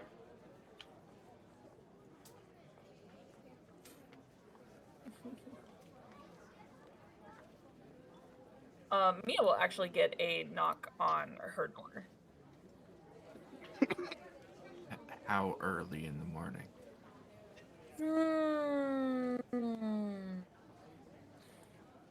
Kamek's not too much of a morning person, but on this day they are. So I'd say about 7:30.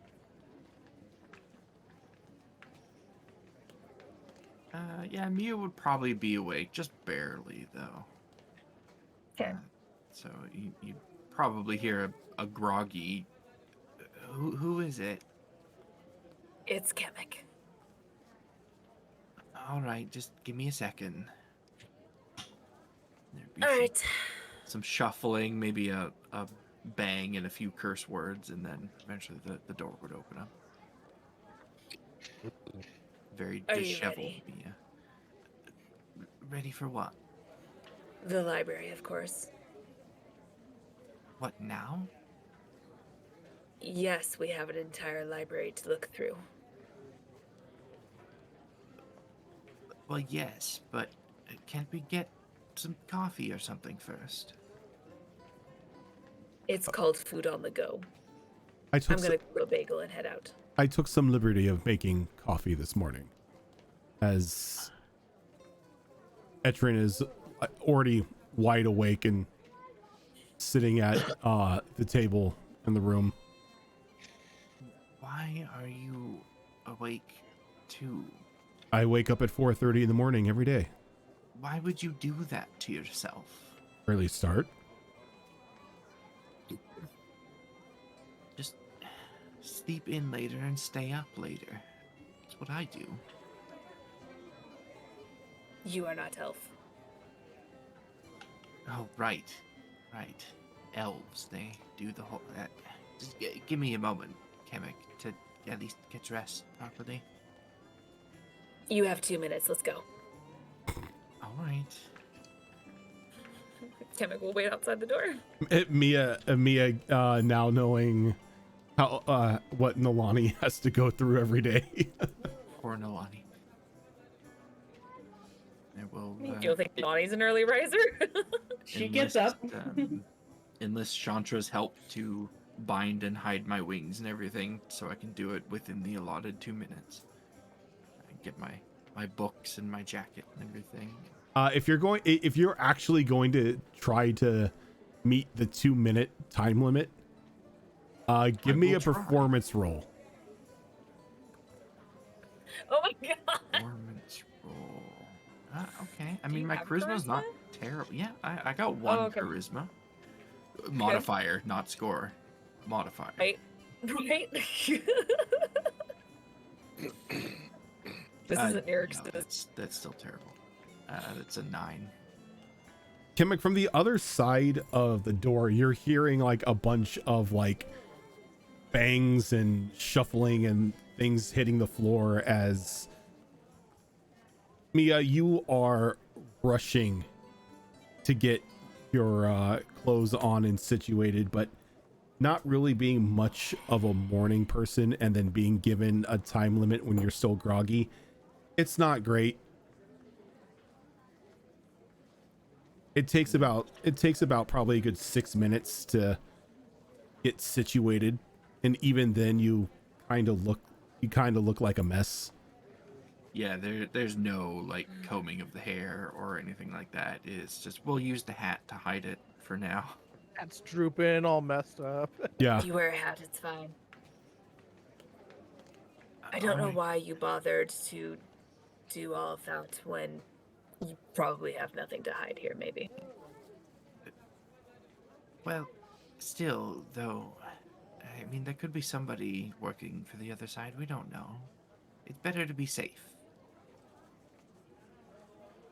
I mean, would you All right. feel comfortable if, there could be goblin hunters lurking around? You know what? Let's just go to the library. Chick with not having eyebrows, but you do see where the brow is kind of raised, like, really? I heard it as I was saying it. I couldn't stop at that point. Let's just go. Little do you know, Alright. the church now just has like a division of goblin hunters for some reason. They're called farmers. Let's go. And I'll leave wrong. a handful of gold behind in the room in case Etrin and Chandra want to go out and do stuff on the town while we're away. Okay.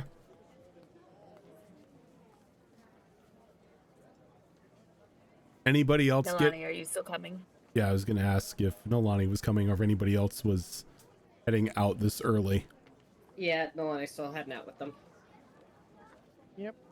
Already dressed and doing my own thing in the town.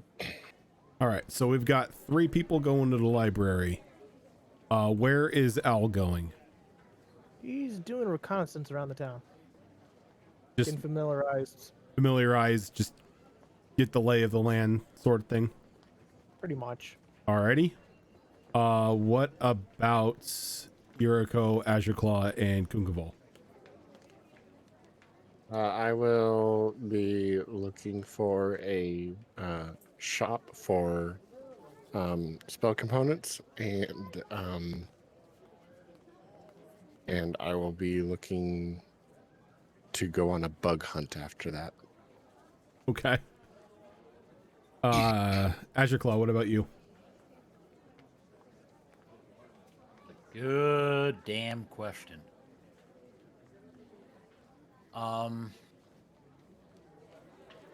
Is there some semblance of a sparring ground, training ground, etc.? Not that you're aware of at the moment, though. Being a warrior and like just knowing that most of these towns have a hunter's guild. If there was any sort of training ground, that's where it would be located. Well, then I'm going to go make myself popular with those people. Alrighty. And If I what have to throw someone across the arena to do it, I will. of Yuriko? Yuriko is going to. I mean, I'm presuming no one's gonna wake her up because that's just how things are. But she'll probably get up, like around 9ish or so, and just try and find some breakfast. And she's gonna because she has the wanderer background, so she wants to just basically walk around as much of the town as she can, just to get that memorization in. Alrighty, so you're kind of doing what Alistair is doing, just getting a lay of the land. Yeah. After breakfast. Of course. I don't think Yuriko's one to skip, breakfast. Nope. Alrighty. Well, let's go ahead and start with our early risers up at the library.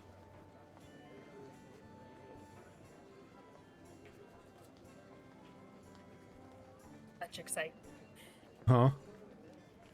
Much excite. Temik is excited. That big creepy grin on their face. It's the giant goblin grin. Wide eyes. So as you enter into or as you approach the front door of the Hampstead Library, you notice that the roof itself is decorated with a multitude of gargoyles in various poses and sizes. At a quick glance, you can assume that there are about 12 to 13 of them poached about various spots on the roof.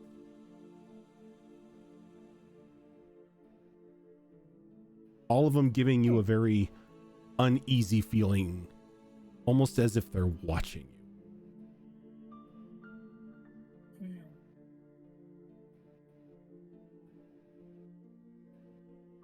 Kenny pays no mind. Makes note, but pays no mind. Okay. Walking into the library, as soon as the door shuts behind you, the sounds of the city life just instantly stop, as there's just this very peaceful silence now about you.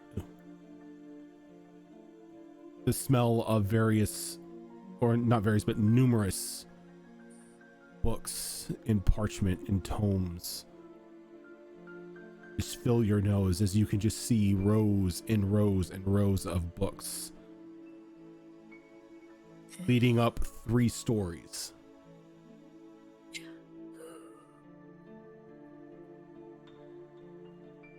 This is magnificent. It is quite spectacular. Well, I don't know about you, but I'll have a mission. Certain things I'm going to be researching. Anything I can help with? Only if you want to help. And If you want to do your own research, that is your prerogative. as the two of you say help, you hear the fluttering of pages as this little construct made of loose parchment sort of builds itself in front of you. Its height maybe about eye level with Chemic. Oh, small construct. And on like where its face would be, just text begins to almost be written in like a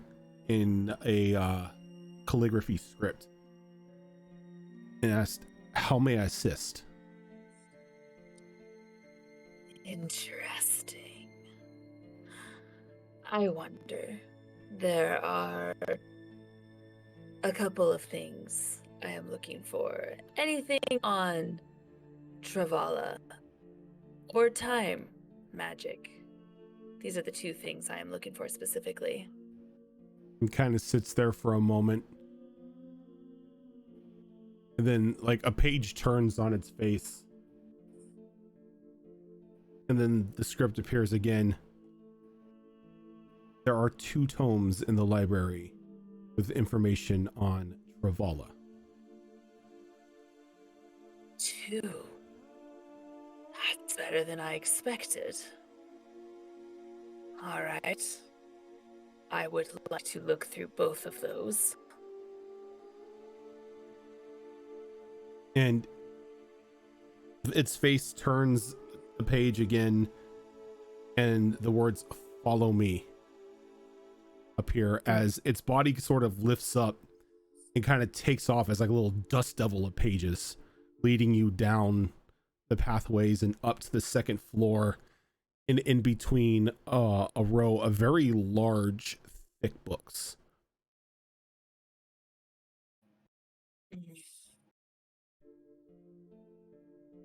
Perfect. Both of them are here. And as like you come into the little alcove, the 2 books fall from the shelves and slowly land on the floor in front of you.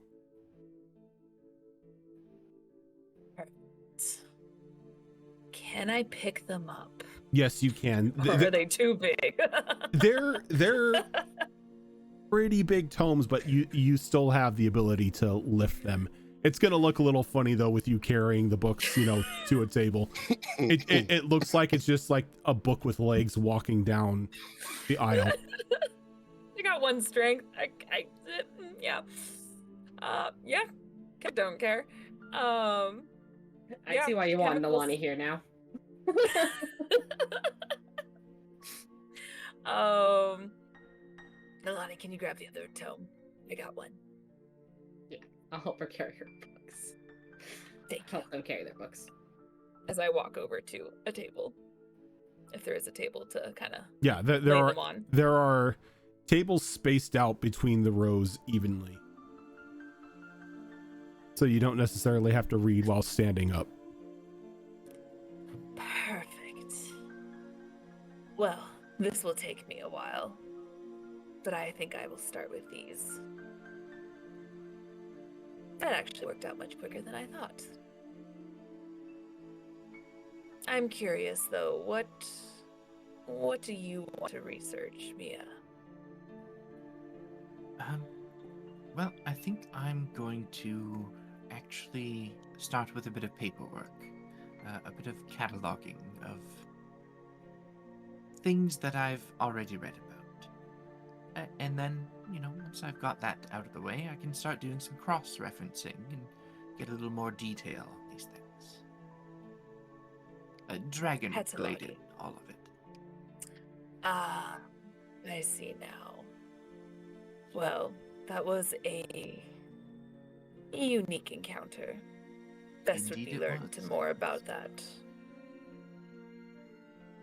Well, if you need help, let me know. Otherwise, this is priority one for me. They didn't mention anything on time, so perhaps I can revisit that construct at a later time. But for now, this is what I want. Likewise, if there's anything I can assist you with, just call for me or come find me. Indeed.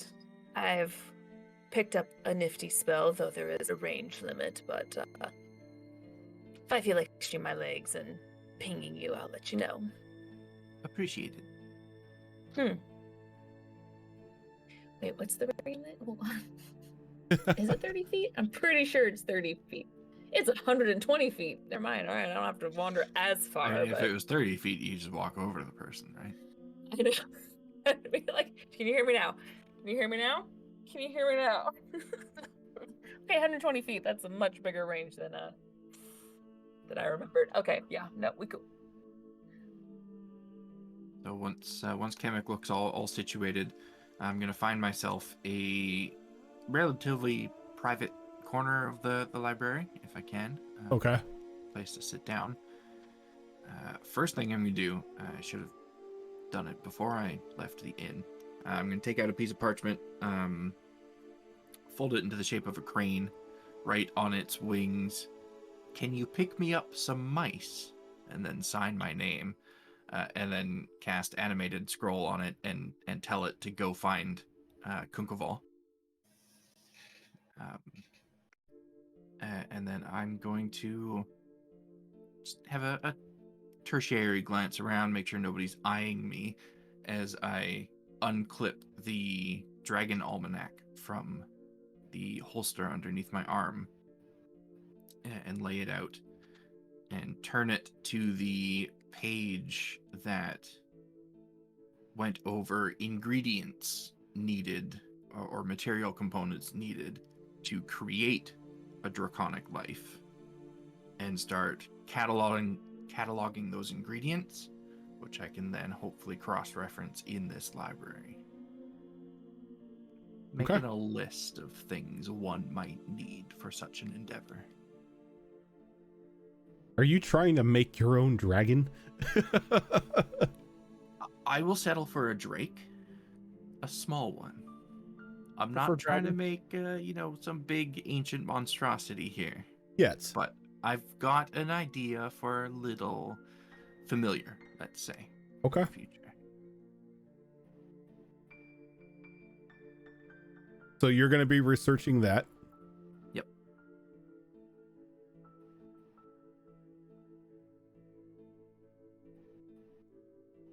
your favorite DreamWorks movie, How to Make Your Dragon.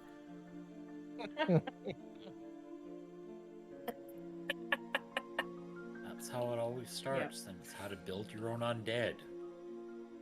I mean, We're wizards. What do you want from us? So you want to be a talk lich? to me. Don't talk to me for a while. Yeah, I mean, Kamek is building a person. I'm building a dragon. You know, it kind of runs parallel. I mean, I got the skull and tongue. I'm partway there. I don't know what else you want from me. It's just life, man. Finds a way. And then there's just, you know, Nalani in between questioning her existence. Why am I here? It's books. This is fine. This is books. This is safe space. Y'all forget that Nalani is a blunt hunter. She does have points in intelligence. Yes, yeah. She's not the barbarian. She's not the dumb She just acts barbarian. like it. I'll be fair, I forgot Nalani was a blood hunter. Everyone sees Goliath and they go like, "Have I had our tank," and it's like, oh no, actually intelligence. There's To intelligence. be fair, I play into that quite a bit. But she does have intelligence. And she will do some research while she's here. She did tag along for no reason. Okay, so what is Nalani researching? Well, we've had a lot of encounters with followers of the Snow Mothers lately, so Mhm. she wants to brush up on her. I mean, she knows what she knows from growing up, but she wants to brush up on information on her. Okay. Maybe, hopefully, pick up some stuff that maybe wasn't passed down, since there's not much written down in the tribe. And then if she has time afterwards, because these two are still researching, she knows how long that might take, she'll find some cookbooks to start looking through. So, Are you going to employ the help of the little library construct, or are you gonna do it the it was old-fashioned useful, way? so yes. Okay. So the little construct appears before you and sort of looks up at you, the same question written across his face of asking how it can help. What do you have on the Snow Mother? Stands for a moment, page turns on its face. There are currently 35 tomes that mention a Snow Mother. Are you looking for something specific?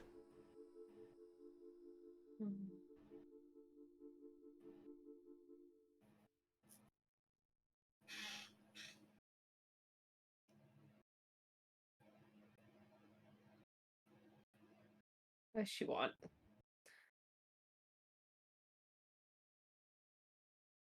She doesn't really want anything specific. She just wants to brush up on the information on her again.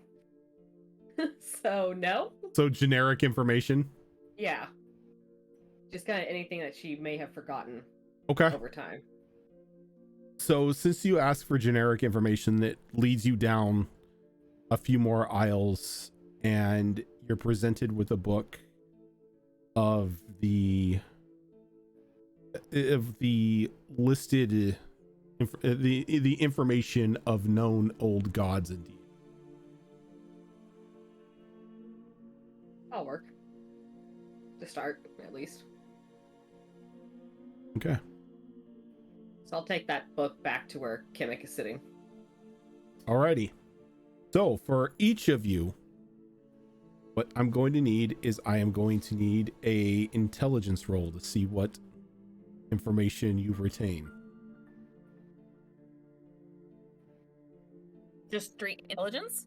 Yes, straight intelligence.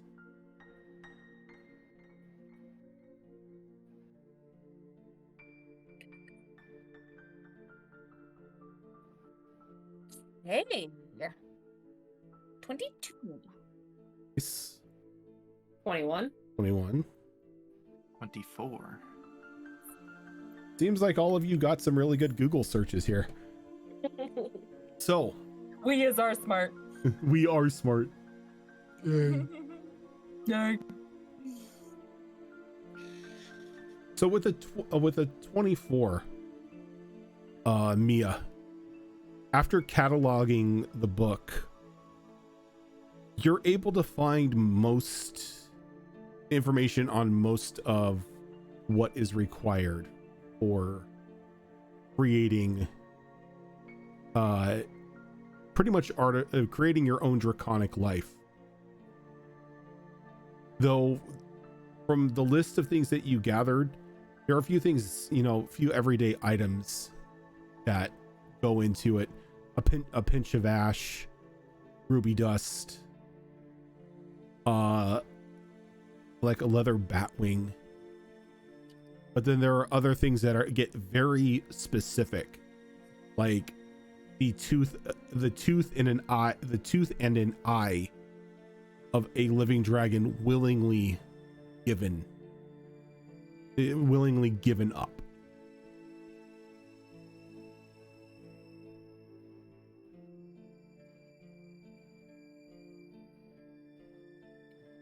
All good information to have. And then there's Nice to one thing that kind of strikes you. I don't know if it would strike you as disturbing, but the final ingredient is a soul.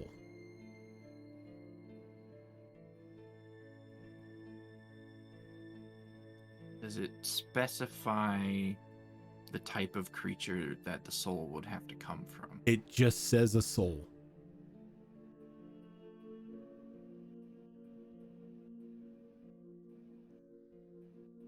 Noted. So for I guess for your own reference, the ultimate goal here is to hopefully one day maybe create a paper drake to have as a familiar from Tome of Beasts 1. Those adorable little like cats in the body of a drake, because they are just menaces. They're it's like, so you want a cat, but you made it a dragon. Yeah. That will eventually be the ultimate goal here. Yep. Did you say use charity? Oh no.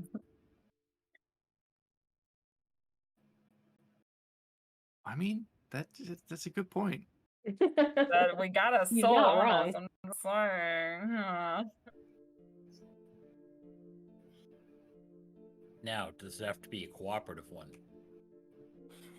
It just specifies a soul. Well, we got Just that have off the to, checklist. Get that charity soul, turn Etrin back into a dragon, and convince him to give me an eye and a tooth, and we're golden. Poor Hey, Etrin. golden dragon.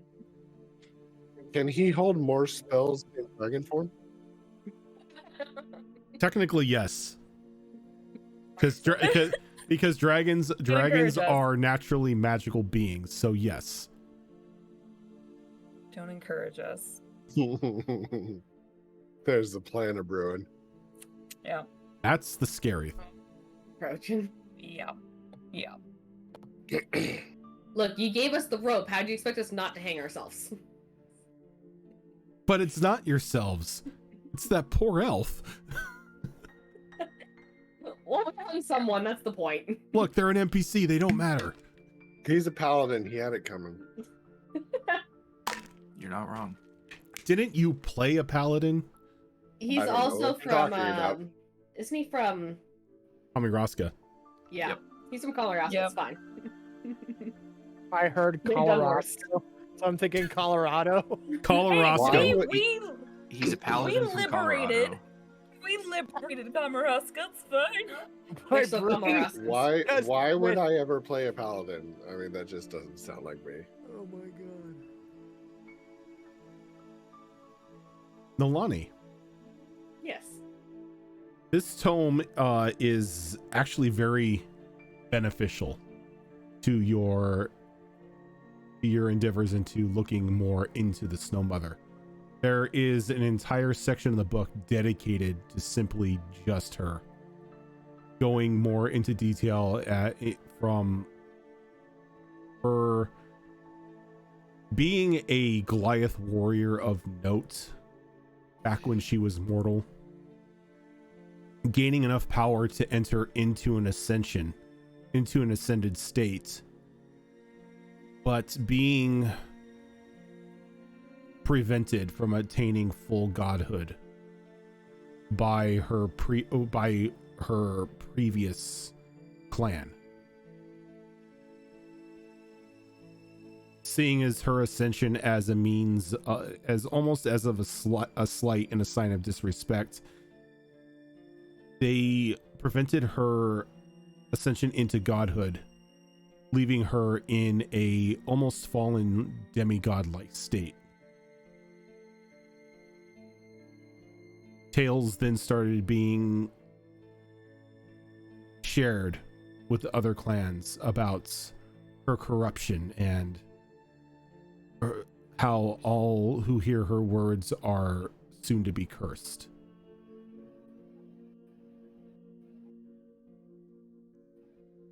The more that you look into it, the more that you see that her ascension was almost planned as a warrior god. But in her current state, she's no more than an avatar.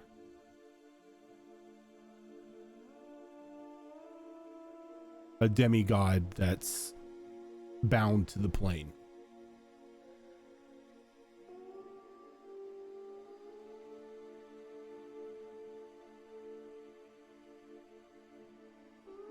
Do I recognize the name of her old clan? Is it one I've heard of before? Give me a history check.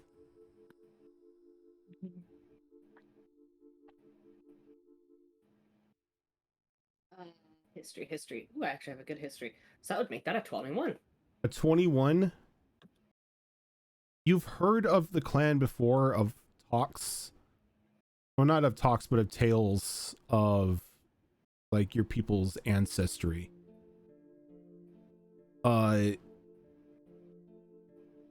Most knew them as the Shattered Hammer. A group of very fierce and very competent warriors. Though they seem to, at one point in their history, fallen into infighting.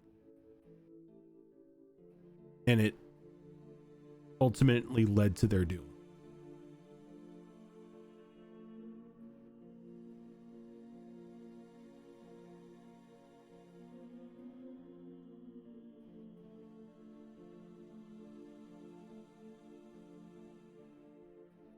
All right.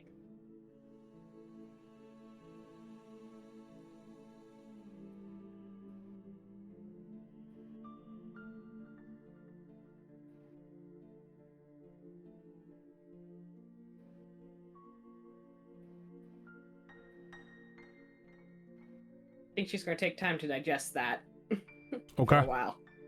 See where she wants to go next with it. Everything I know is a lie. It's a I mean, it falls in line with what.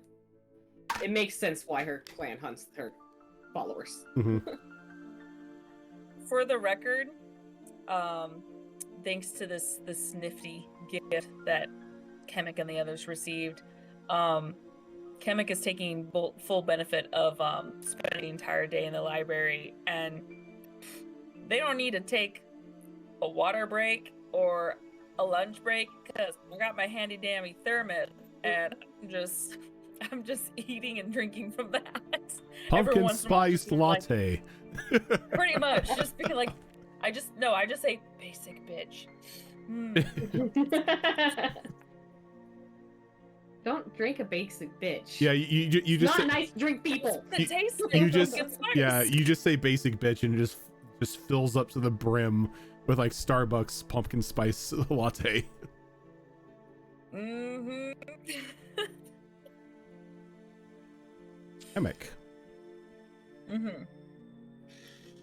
Your research into Travala with these books, it provides some very insightful information as you continue to read. Your previous teachings and the tales that you've heard of him are slowly but surely confirmed that he and a small group of who were like him were not native to this plane. They were travelers.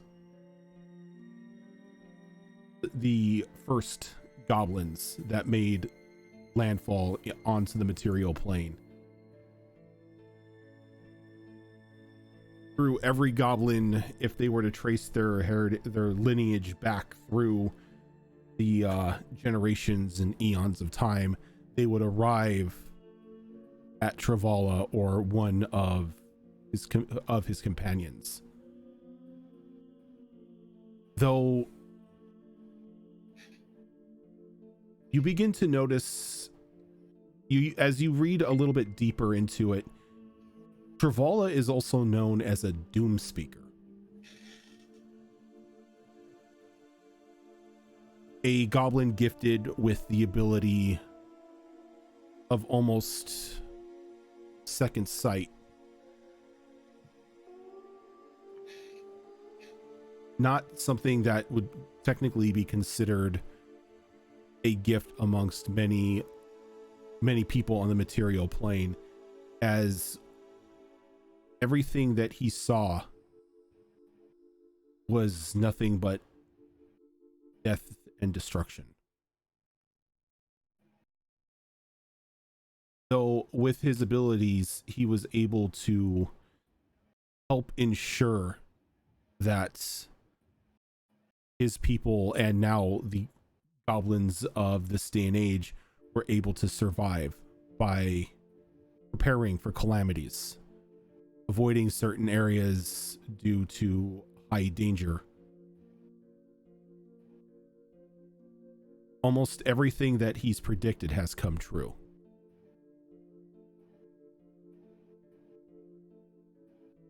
And there's one note that seems to be handwritten in the book. It says, "When it speaks, the tongue of Travala never lies."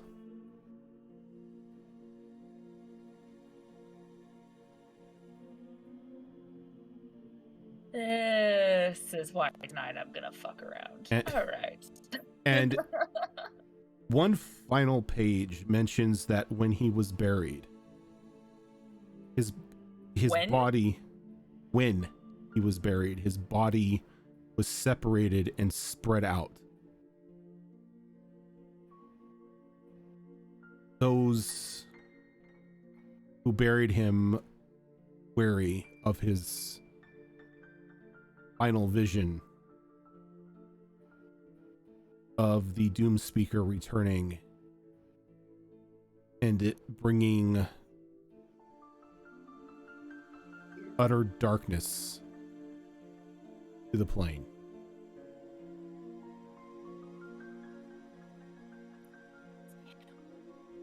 It's not a good info. Okay. Chemic, much like Nilani, is a lot to process from this. Considering how it was incredibly hard to find anything on Travala, this just kind of opens a whole new world of questions and quests for Chemic. Chemic will recall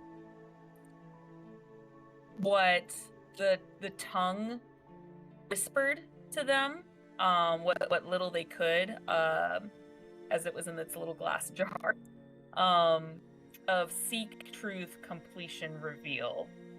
And this kind of confirms some theories for Chemic, though it probably doesn't say where the burial sites were, or maybe even original burial sites.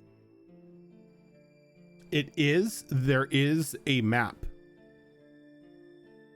So the map is designed to speak in riddles. Chemic likes a riddle. All right.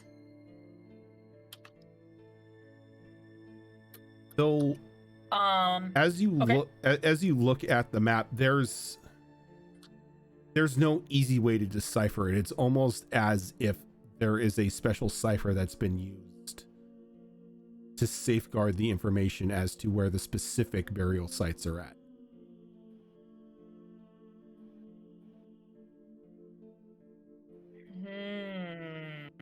Okay. Kamek has a couple of new theories then. Okay. They are going to go ahead, if it's at all possible, take out a piece of paper, of which Kamek has way too much of. One of your 800 pounds of not paper. enough. Pretty much. And can I take one of their pencils or charcoal and just kind of do like an etching of this map so they can have a copy to take back with them? Sure. Okay. That way they can kind of, if they're able to find a cipher or some way around it, they would have a way to kind of decode it and have it with them. Okay.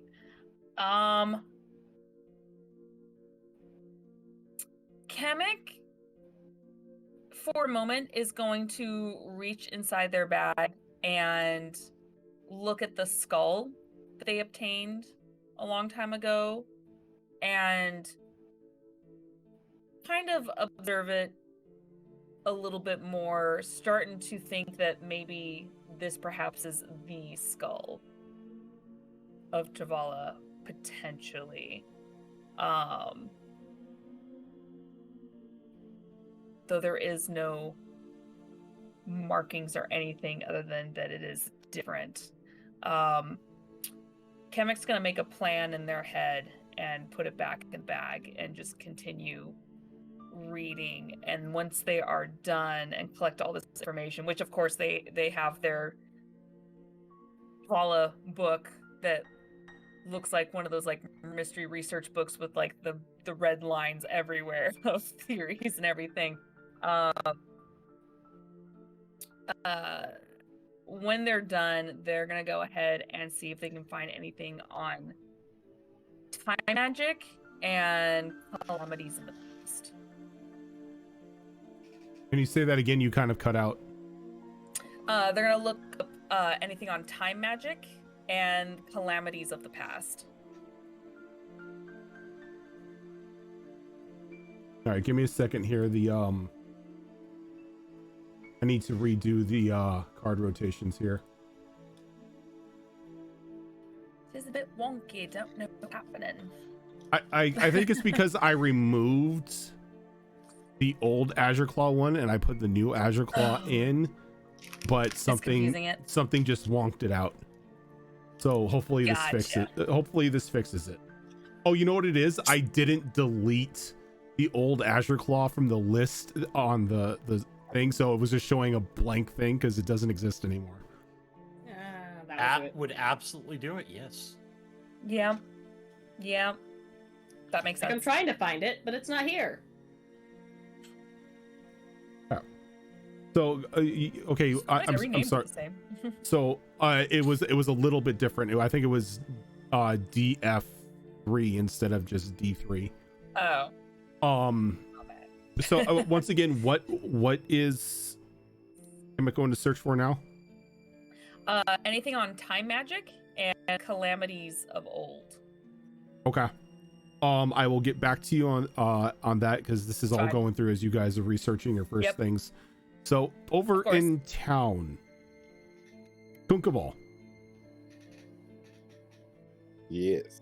You with your little list in hand of things that you are looking to acquire. You find a little shop tucked away in the corner. Very earthly smell coming out of it. Called the Beautiful Bounty. Walking in, you can see various natural components strewn about in tables and in planters. A few gemstones up on display cases. Pretty much anything that you would need as a spell component seems to be located here.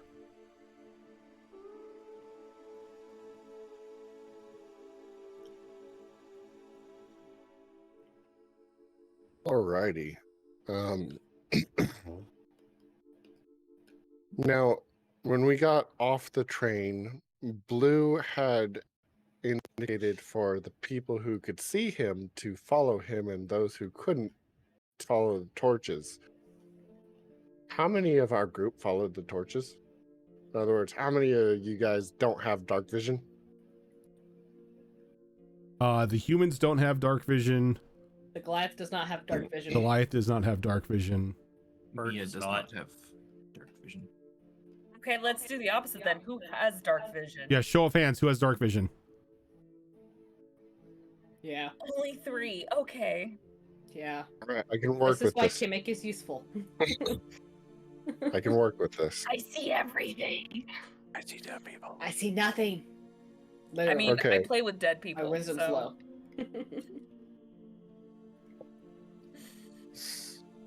So,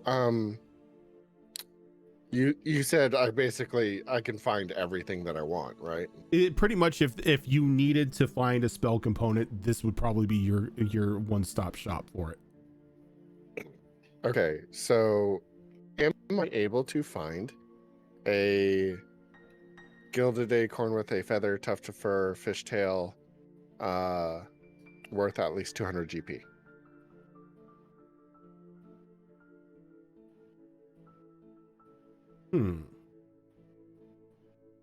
Let's see.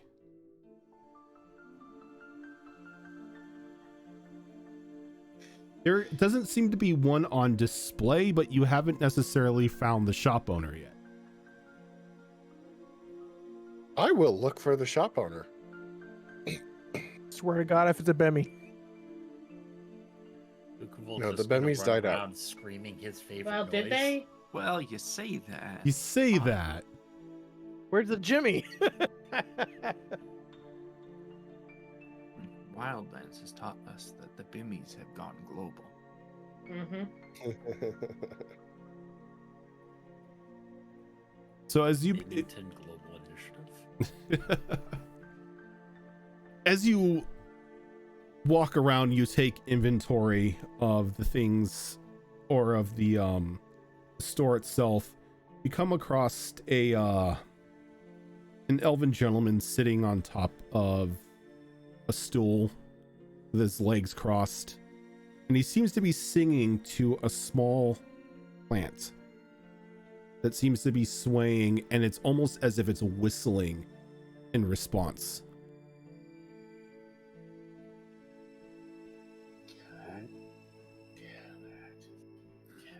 Little Shop of Horrors? And it looks like it's just like this, just a tiny, almost sunflower that seems just to be swaying and giving out just small whistles of like the same song that he's singing to it.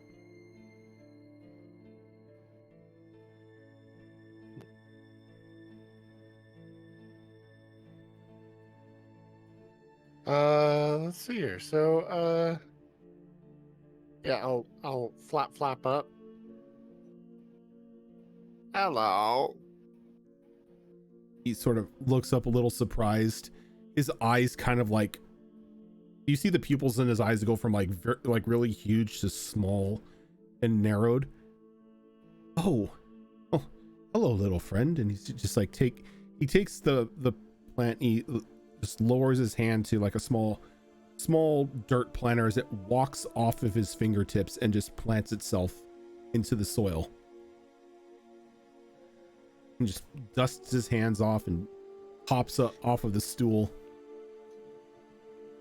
Is there anything I can help you with today? I don't believe I've met you before. No, new in town. And I'm New going in to point town. to the badge. Be like, Oh. permit. Oh, a helper, I see. Well, welcome to our town. Helper permit. Of course.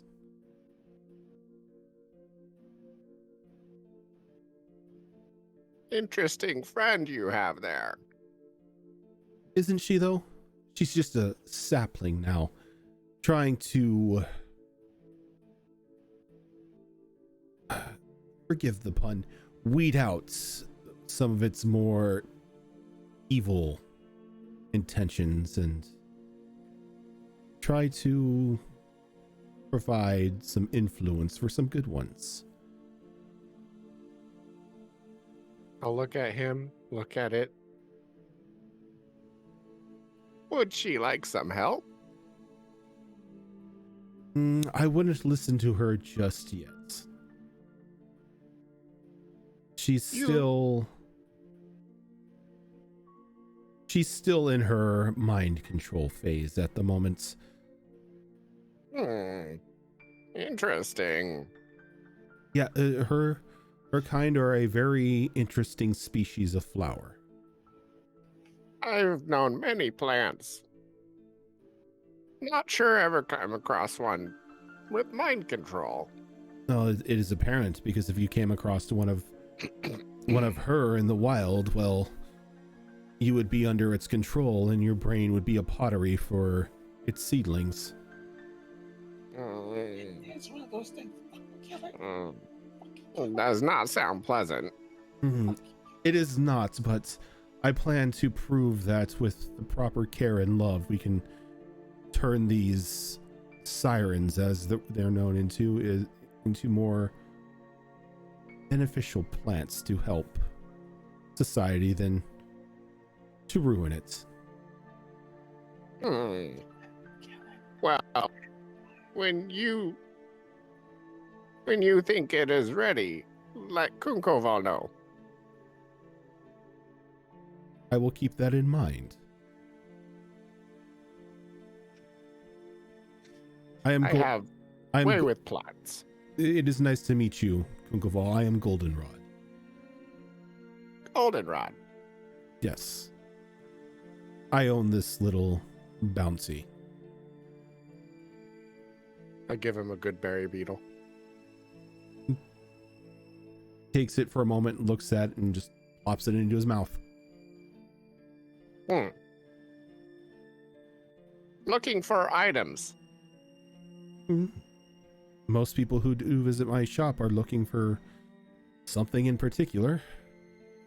Though I don't take it you're looking for household plants. No. Though, if that one there does become safe, would be interesting. It most definitely would be. They say music heals the soul.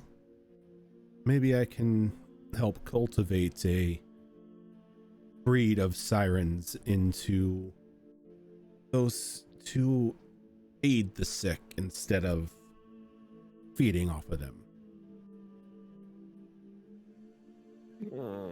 And as the two of you are talking, a little paper bird flies in and sort of lands on your shoulder. And it kind of flutters away and comes back down. Brushes it off to the ground and steps on it. It just like instinctively flies. Jumping up and down on it. It flies away a little bit and it hops back onto your shoulder. And it's like kind of showing you its wing. Have I seen Mia use this before? I know she's talked about being able to send messages. Talked about it. I think the only person that has actually seen it firsthand is Yuriko. Because I think I sent the centipede to Yuriko. I think it might take him a little while to realize that that's what it is. So there's a little back and forth of shooing and flying back, but eventually, yeah. And he takes it by the wing and flips it out. And there's just a message of asking you to pick up some mice. And it's signed Mia. Did Mia specify alive or dead? She didn't, but you do know that she has a little cage that she carries around her with 2 live mice in it. Okay. All right, fair enough. You took away my opportunity for chaos. I need to be alive. I need their life. Oh, jeez. Kuhn had his own little rolled up piece of paper with the things that he wanted, and he'll spread that out on the countertop, and then he'll add me his note to it too. I see. So what you're looking for here is marked sticks, some ruby dust, feather, tuft of fur, and a fishtail inside a gilded acorn. That's very specific. Powdered silver and a small silver mirror.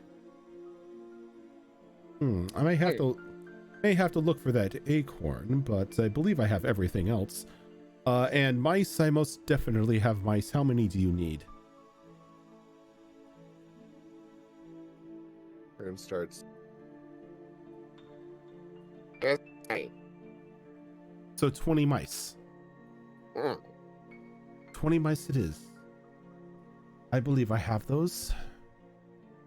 Just gonna give you like a sack of mice. Hammock's like a buffet. You shouldn't have.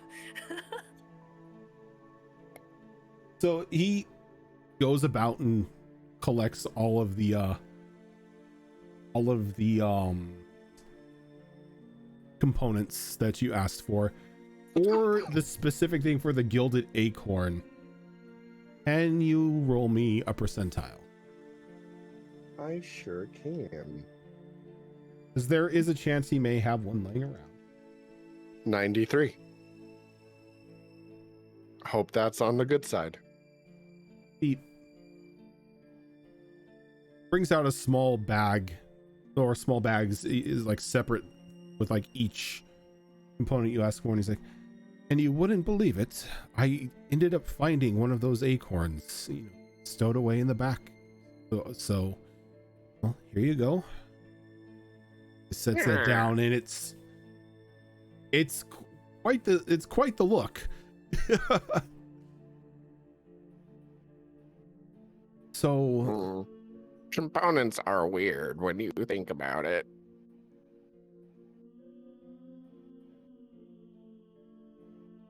So altogether, you're looking at about 410 gold. So how many groupings of the ruby dust are there? There's pretty much just one bag of ruby dust. Is this all you have in stock? Would like 3 more if possible. Oh, if you wish 3 more bags of that size. Yes. Oh, most definitely. He goes on and he grabs another 2 bags and puts them with it. So that's going to add another 100 gold onto it. So it's going to be about 510 now.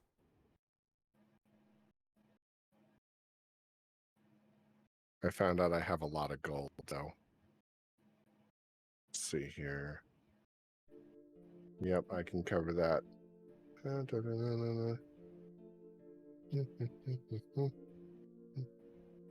Okay, so one more of the silver. One more of the silver dust? Yes. Okay, so places another bag of silver dust on there. So that will now be 535. Yeah. He'll reach in and he'll plop the gold down. Just multiple handfuls of gold just start spilling across the table. Just big flat hand. Just big flat hand. Doesn't even bother counting, just eyeballs it. He's like, yeah, that's about enough. Insomnia Night RPG, thank you for that raid. Welcome on in, everyone. Goes, that's a bit much to carry. How about I give you a little box to take all this with you? Walks over and he just gets like it looks like a discarded fruit crate, and he brings it over and just starts neatly placing all of your bags in there and hands you the box. I will take the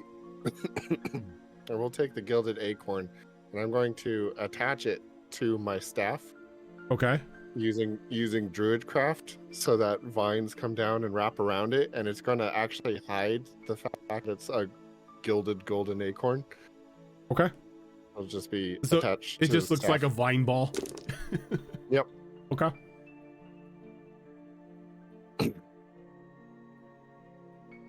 Well, And if I am able to train her to not invade people's thoughts and turn them into walking nurseries, you'll be the first to know.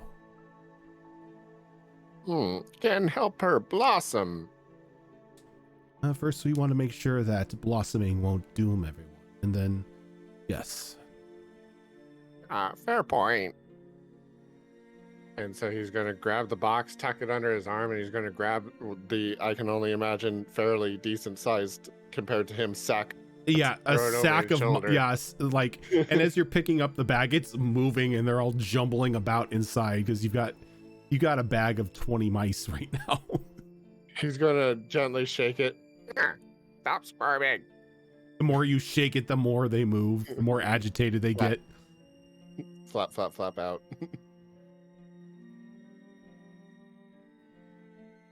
Now I need to find some cheese. Just release the entire sack into a room and leave. Don't tempt me.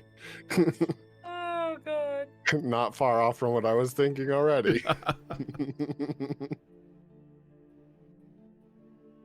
All right.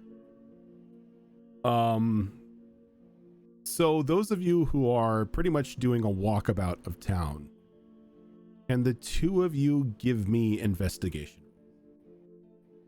I can finally use my new dice tower. Is it investigation? Yeah, I think that's Raven as well. I think Yuriko was Was it the same as Yuriko? Were you the one who was exploring. Yuriko? Were I you was looking exploring? for the training grounds. Uh-oh. Azrin? Did Az pass out? Oh, there he is. I didn't Oh. pass that. I Oh, thought you looks passed like out. it I was for a like, oh minute. no. Oh no, I bored him. Was it Yuriko that was looking about town, or was it Azure Claw? No, Azure Claw was looking the train. That's right. Yep. I'm doing a walkabout as well. Okay, so can you give me an investigation roll? Sure. Fail a roll centered around intelligence for you.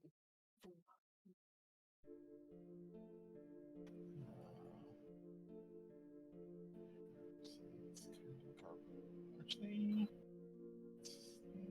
so just not proficient, but let's see what happens. Yes, you stay there because you shat the bed last night. So fuck you.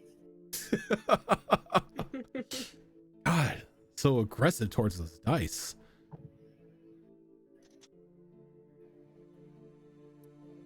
See, that one knew better. 17. 17. Alistair, what'd you get? At 20 on the new dice tray. That's a cool dice tray. Thank you. That is pretty cool. So, the two of you go about your walkabout of the town, taking in the sights, making notes, making any sort of like mental note as like easy thoroughfares to get through, quickest routes to and from the inn and through various parts of the cities. And as you're going about, you notice that everyone seems to stay away from one building in particular. Like they give it a wide berth. Like nobody seems to get nobody seems to bother to get within about 30 feet of this building. And as they walk, it's almost as if they don't even pay it any mind. The building itself is this old, rundown looking building, while everything else is pristine and beautiful, like very nice masonry and woodworking. This looks like it hasn't seen love in probably about a good 50 years. windows are broken. Wood shingling on the roof is missing. It's like strewn about all over the property in front of it. It looks like a gentle breeze coming through is going to knock this thing down. But everybody who passes by it seems to shun it.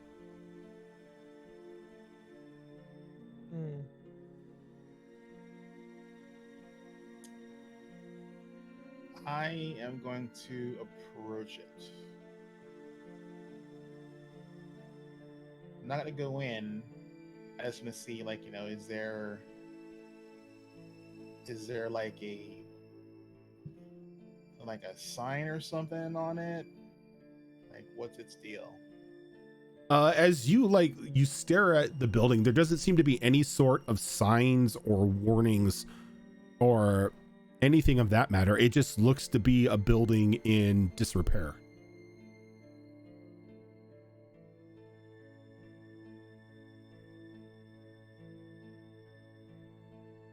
Has anyone took any notice of me examining this building? You get a few stray looks of people who are passing by, though nobody seems to say anything to you about it. They give you warning glances at most.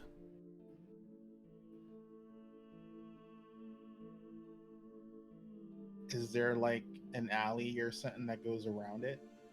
Not really. It's got a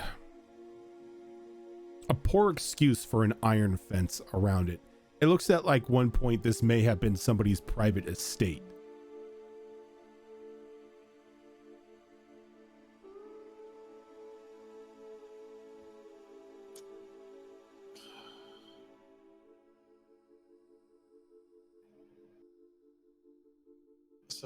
So it's fenced all around, and is the fencing closed? The open?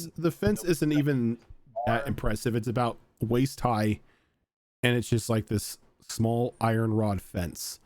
But even the iron fence itself looks like it's seen better days. You see bits of rust and whatnot here and there.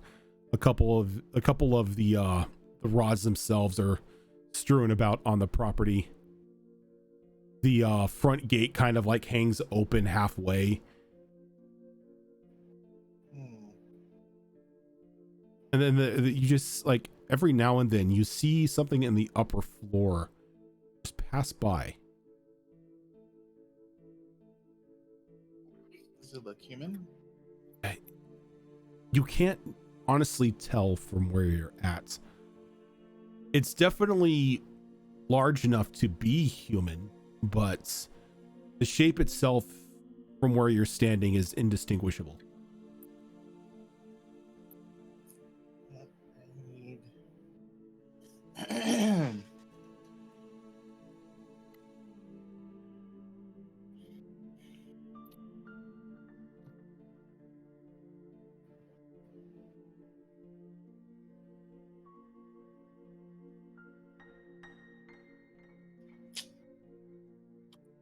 So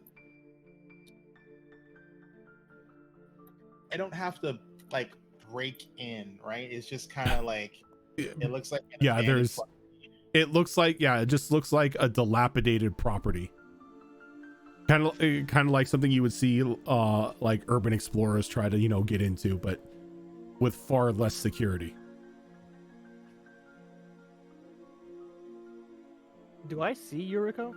Yeah, you see because both of you see that like this thing stands out to both of you, and you see Yuriko kind of like eyeing it up and down and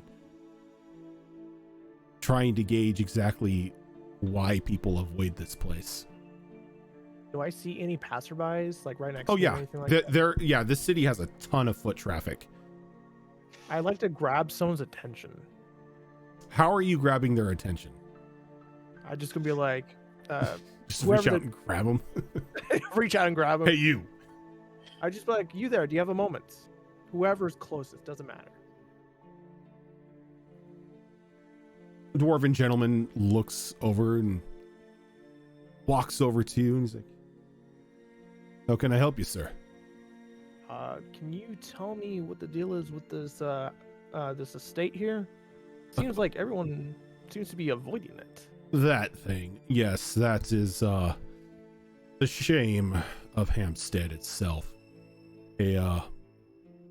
Once belonged to a duke that lived here, but let's just say some practicing of dark magic turned it into a hellhole, would be kind to say.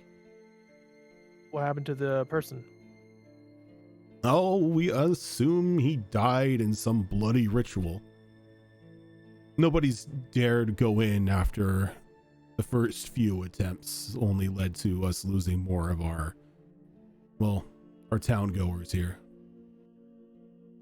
Though whatever's inside and whatever seems to make a meal of them doesn't go past the front door. You can see him walking about up in the upper parts of the house every now and then.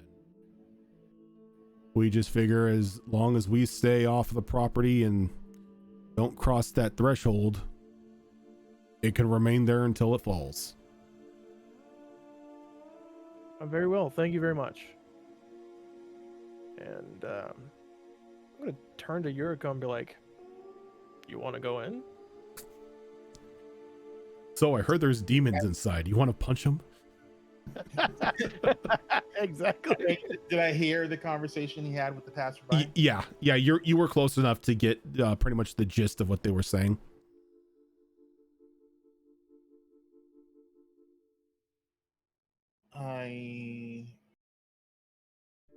There is definitely something in there. Oh, no doubt.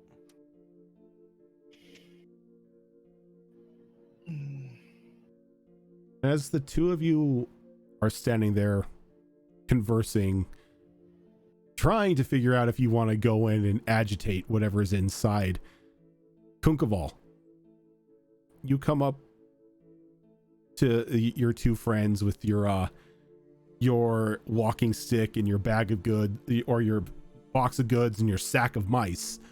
God damn it. Do I notice this little fucker? I do not. Fuck. And as you're standing behind them, you get an eyeful of this estate. And you get a weird feeling as that small key that you got for your estate, for your keep, begins to like give off a little ringing sound.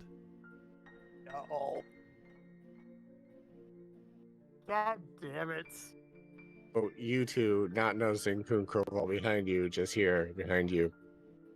Ah, shit. God dang it.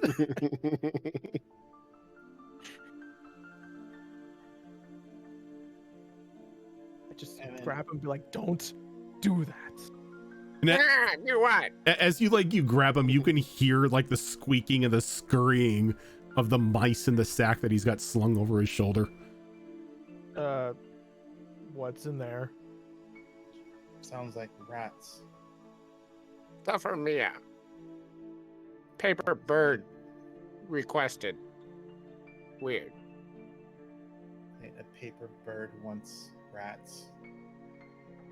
You know, I don't want to know anymore.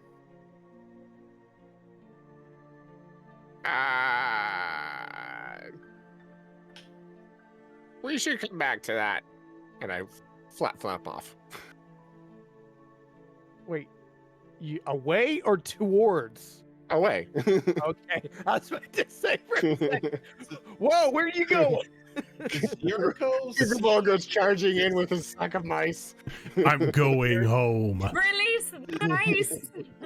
I got this. Does Yuriko see this glowing or doing anything, or is this something only? You can hear a soft like a soft hum coming from Kunkaval, but you don't necessarily see the key.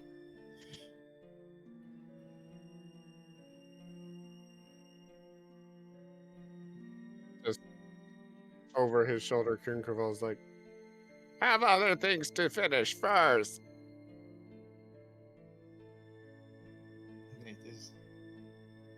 Do you know what's in there? walking away.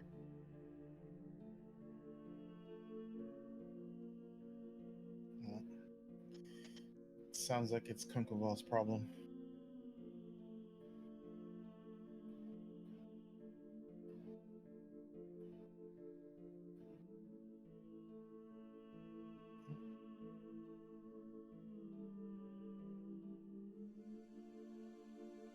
That your flat Yuriko's, pantomime. Yuriko's gonna look to Alistair, and she's gonna go.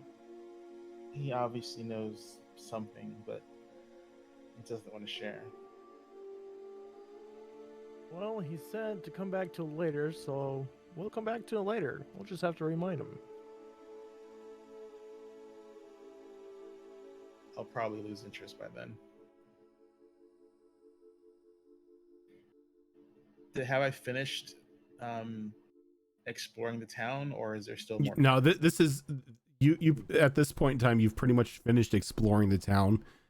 It's just as you guys were coming around a corner, like heading back towards the inn itself, this eyesore just arrived in your vision. You didn't see. She's also gonna go to Alistair and go. You didn't come across this Lady Vega's magic shop, have you?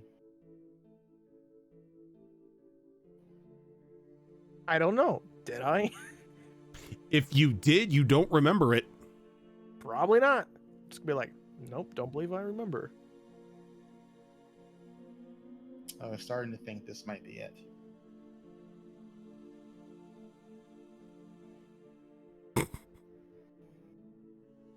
Feeling I it's mean, not. A building people just inexplicably ignore for no apparent reason. Until the villagers spoke up, and was like, this might be the place. Remember the last time that we entered a place that was abandoned? Okay? You remember that time? I want you to think about this real carefully.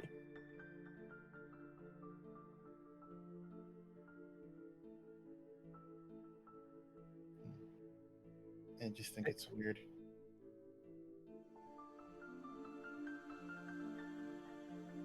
Abandoned house is weird, of course.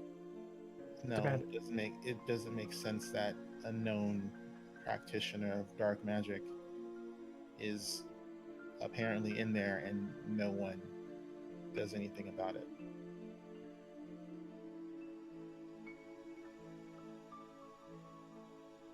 Well, But if if we whoever it is doesn't leave, then I guess that's no skin off my nose. if need be, we'll take care of it later if it becomes a problem.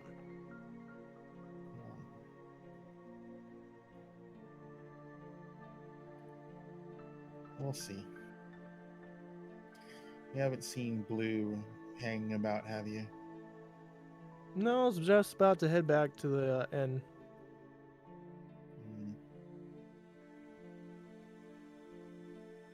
Is it close to lunchtime?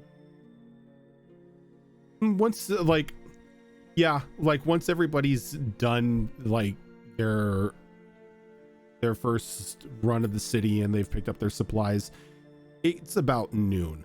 But before we get into that, Azure Claw still has to take care of their morning shenanigans. Yes. And while you don't come across anything that looks like a training guild or a training ground, you do hear the sound of what sounds like wooden arms colliding with one another on the inside of the guard barracks.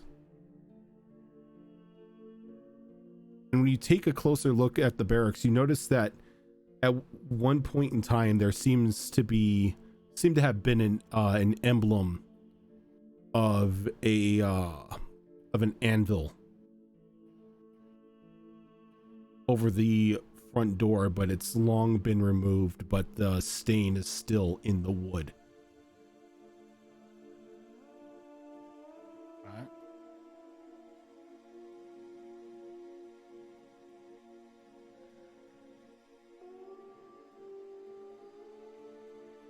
Is it one that I recognize? I guess is the real question. Since you're somebody who's traveled about a little bit due to deliveries and everything, I'd say that you do know that this anvil's symbol is what was used for this town's Hunters Guild. So it looks like if this were the guild hall, it's been long since reconverted. Okay.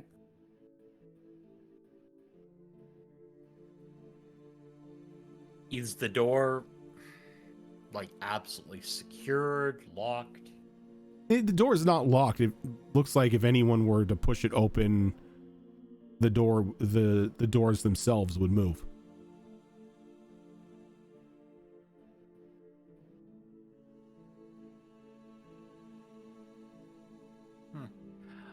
I walk up and just wrap my claws on the door.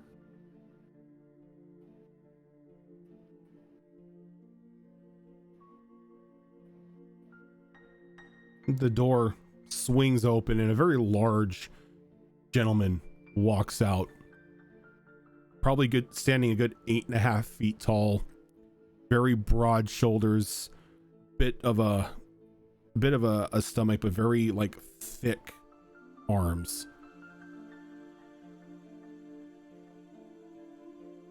Just a giant long black beard that goes down to like the middle of his stomach.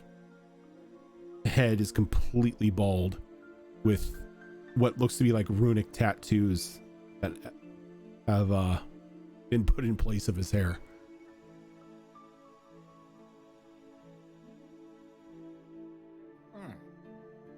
There's something you don't see every day.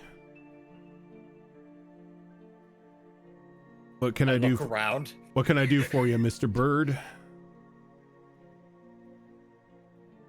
I tap the insignia on my collar. Looking for training grounds. Ah, one of the gophers, I see. Well, if you're looking for the training grounds, free to use ours inside. Anyone who's a friend of the town is a friend of mine, even if they misuse you. I kind of poke my nose around the corner a little bit and look. And you can see that the guild hall itself has been converted heavily into a guard's barracks. Like where some of the rooms have been, you can see that the walls themselves have been torn down and they've been converted into cells. The whole front part of the guild hall has been almost turned into what almost looks like a waiting room. But sure enough, out back, just with like the dog's den, you see a very full at the moment training ground with a lot of the town guards in their practice drills.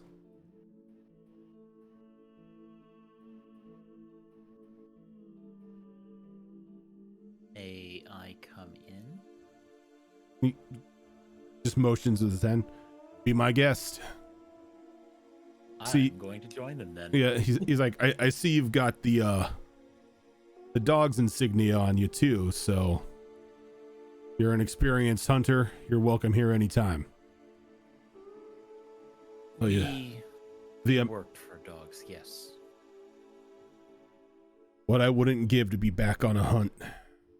This guard duty is mind-numbingly dull. You ever stand on You ever stand on a wall for 8 hours and nothing happens every night? That's been us the past year. No caravan duties? City's locked. Nobody in, nobody out. Aside from a bit of escorting when we need to get food, we see no action. There's no law here to uphold. Nobody in the city breaks the law. We're pretty much on busy work. I'm for more training. That's all we do is train. But train for something that's will never arrive. I'm afraid most of the younger members of our guild are having their talents wasted. All we do is walk the city and walk the walls. Better to have skills and not need them than need them and be ill prepared. I guess there is wisdom in that, but at the same time, I just want to punch one werewolf. Just one. Hunt a ghost, slay a hag. Anything to bring the good old days back.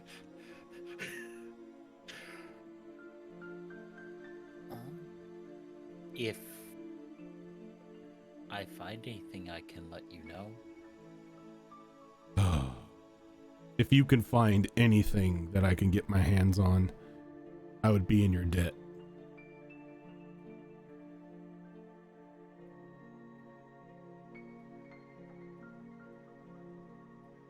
In meantime, we could spar. I can't. I've got front desk duty right now. Another glorious job description of being a town guard. I left morning glory for crap like this, and well, here I am again behind a desk. Would make me want to punch something too. At least you understand. But help yourself out to the establishment. Our halls are your hall.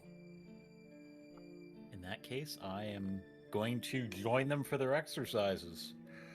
As you walk by, you notice that the cells that they have here don't look like they've ever been used once.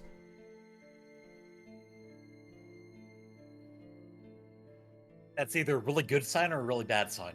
One of the two. And you notice, like, once you get out to the training ground, you notice that the those who are in the training area at this time are going at each other almost full force. Like, there is a lot of pent-up aggression in every blow between those sparring. Even that they're using wooden or blunted weapons.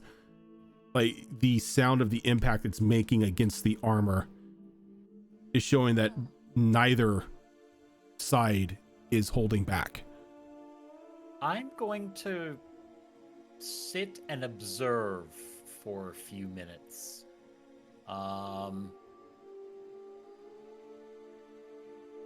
Using that, actually. Know your enemy. Starting at 7th level, if you spend at least 1 minute observing or interacting with another creature outside of combat, you can learn certain information about its capabilities compared to your own. The unit tells you if the creature is your equal, superior, or inferior in regards to 2 of the following characteristics of your choice. Okay, so what would you like to know about these individuals?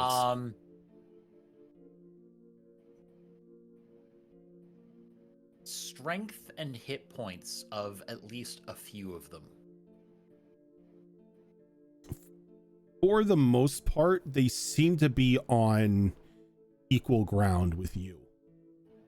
Though while you have a bit more control over your strikes at the moment due to being able to stretch your muscles and actually fight things, they're more going at each other like rabid dogs. Like training is the only day they get to let out this aggression and hit something. Though it doesn't seem that even with the aggression and the way that they're fighting with one another, it doesn't seem like they're trying to harm someone. There doesn't seem to be any sort of resentment between either fighter is of how hard somebody's going at them. There seems to be an honorable understanding between the two combatants that they just need to burn off the aggression. Okay.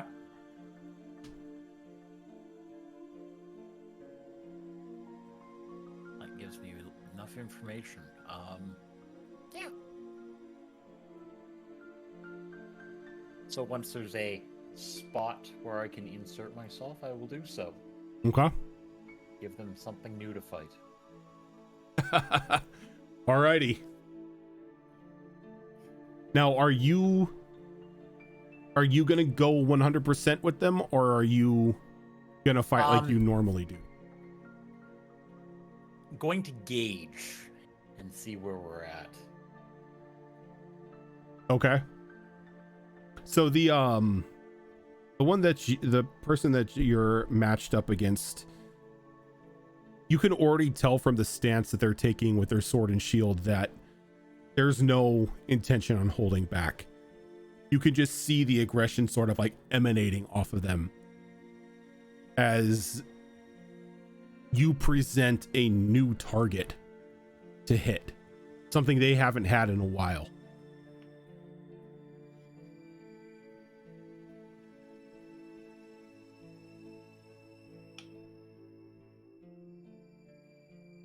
So are you going to go in like an aggressive manner, or are you going to fight with the discipline control that you have? I am going to fight with control. Okay, perfect. So the way we will do this is you can go ahead and roll with advantage, and I will roll 1d20. And this will determine who's going to have who scores a point. First to 3 points wins. Okay. All right, so they got a 17. Am I adding anything to Nope, these? it's just straight d20s. Okay, 13 on the first one. 13. So as combat begins, he just full on catches you by surprise with a bull rush and just pushes his shield like right into your midsection, lifting you up a little bit off of the ground. And as he does, he takes the butt of his sword and just hammers you down into the ground, kind of sending you a little bit for like your vision spinning a little bit and the wind a little knocked out of you.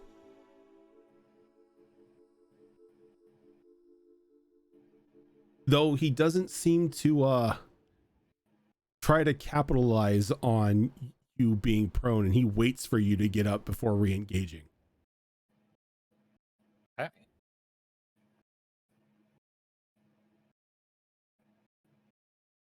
I got a natural 20. Damn. Jeez. This guy's got some aggression problems. 16. 16. As soon as you get up and ready yourself, he's back into a charge. And Damn. seeing that you like you're probably prepared for this, he feints to one side and just cracks you right across the face with like the edge of his round shield.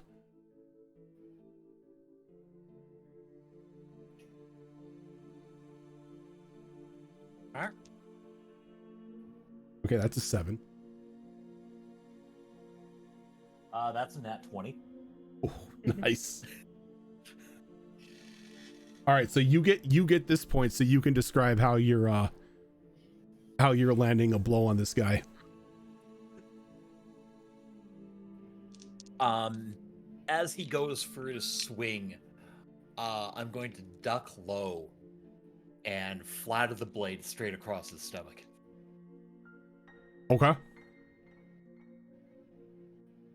And as you catch him in the stomach, he sort of like notices like the amount of control you're having with your strike, as it's not full force, but it, you know, it's enough to like knock him back a little bit. And he kind of like hunches over for a moment as you can, it's almost as he's getting madder that you pretty much love tapped him. Basically just stop the blade flat. And Yep. just... I got an 11. That's another nat 20. Jesus. All right. So like he buckles down and once again just full on charges you. And as he charges, I'm going to graze my sword along the outside of his shield and bring the back of it around to just below, between his shoulder blades. He goes stumbling forward. He like buckles down for a moment. It catches, it like drops to his knee, and those who are around you watching this are laughing a little bit as it looks to everyone that you're just toying with him. And he gets up. He takes a deep breath and he throws the sword.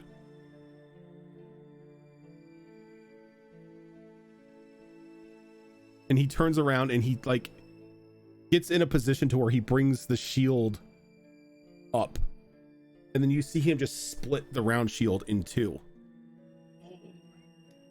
As now he's squaring up with you with what looks to be like just these half shields on his, just covering his forearms.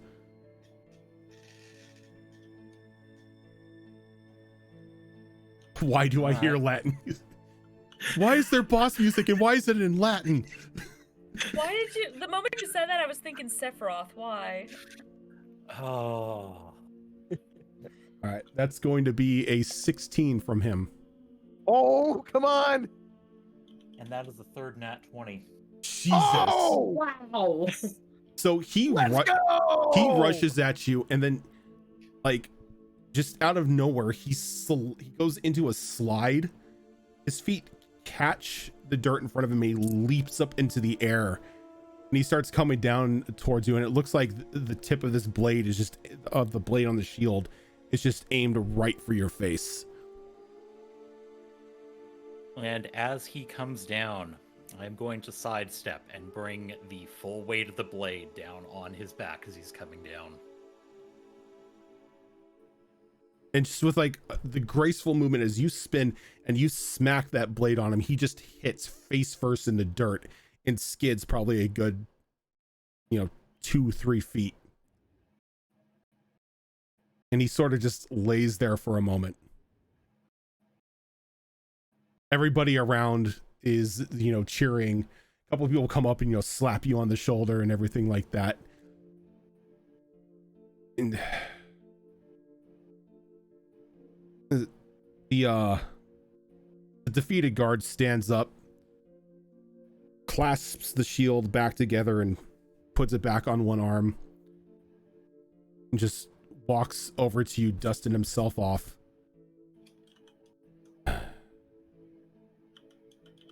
You've been the first real target I've had in a while. Most of us just fight like animals. You actually gave me a challenge.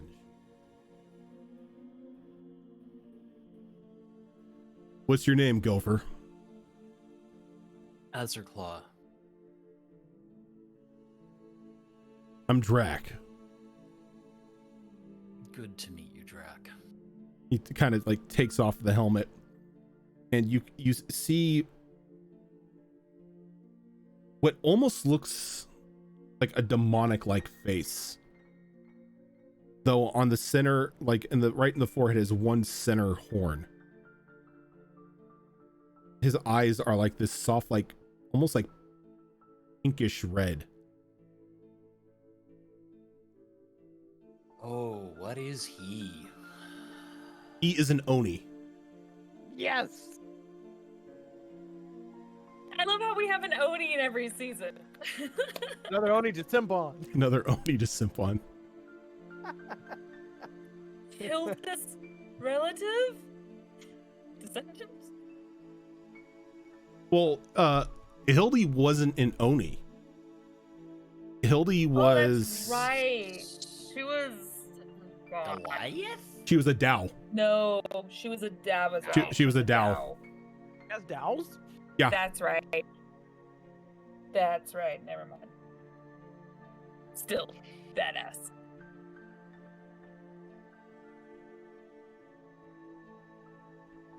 Well, if you're looking for a challenge,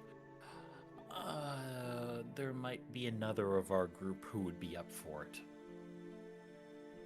If they can give me a workout like you, I welcome it. Just have to track her down. Look, if you need any arms or armaments crafted for you, you let me know. I will. I collect swords. I make swords and other things. When I'm not here, Also, shield, interesting. oh, you like that? Kind of unhooks it again and shows you one half. Something of my own design when you need to get a little more up close and personal than just a blade. Not for me, but know someone who might like. Clicks it back together. He's like, it stores pretty good as well, as he rotates his hand, and as he does, the shield kind of like encloses on itself until like it's just this small disc that he just attaches to his belt. I'm a hunter and a city guard, but I'm an artificer by trade.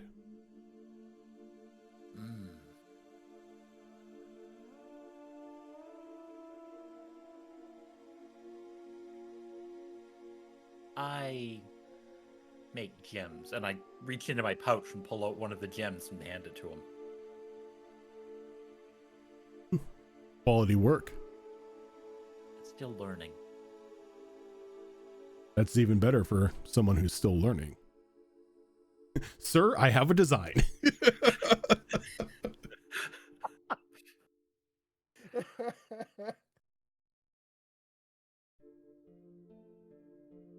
Now, shall bring by the rest of my associates when I find them. I look forward to it. I've got guard duty tonight, but thankfully it's on the streets, so you might see me walking around. Which is good because I hate heights. Hate being up on that wall. Standing on wall is boring. Walking the wall is even more boring. True. Would it be too hard for something just to climb up one night and try to, attack the city?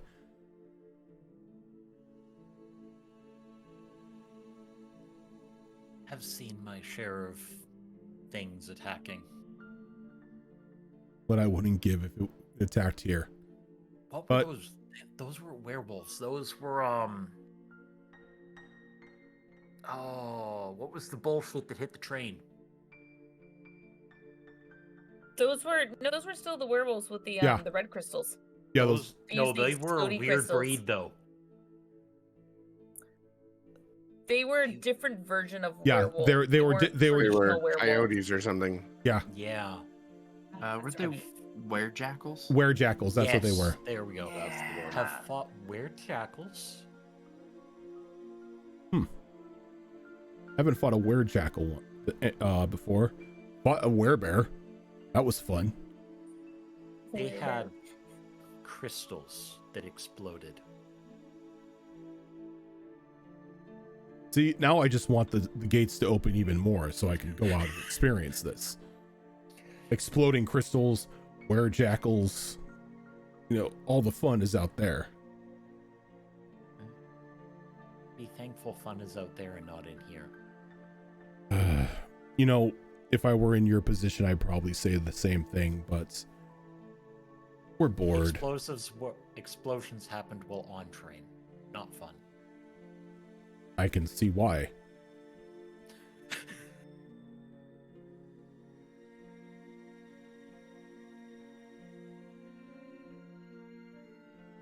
But I should go find the rest of my friends. I shall return later. Well, I hope to see you again. I hope to see your friends. Oh, we'll be around.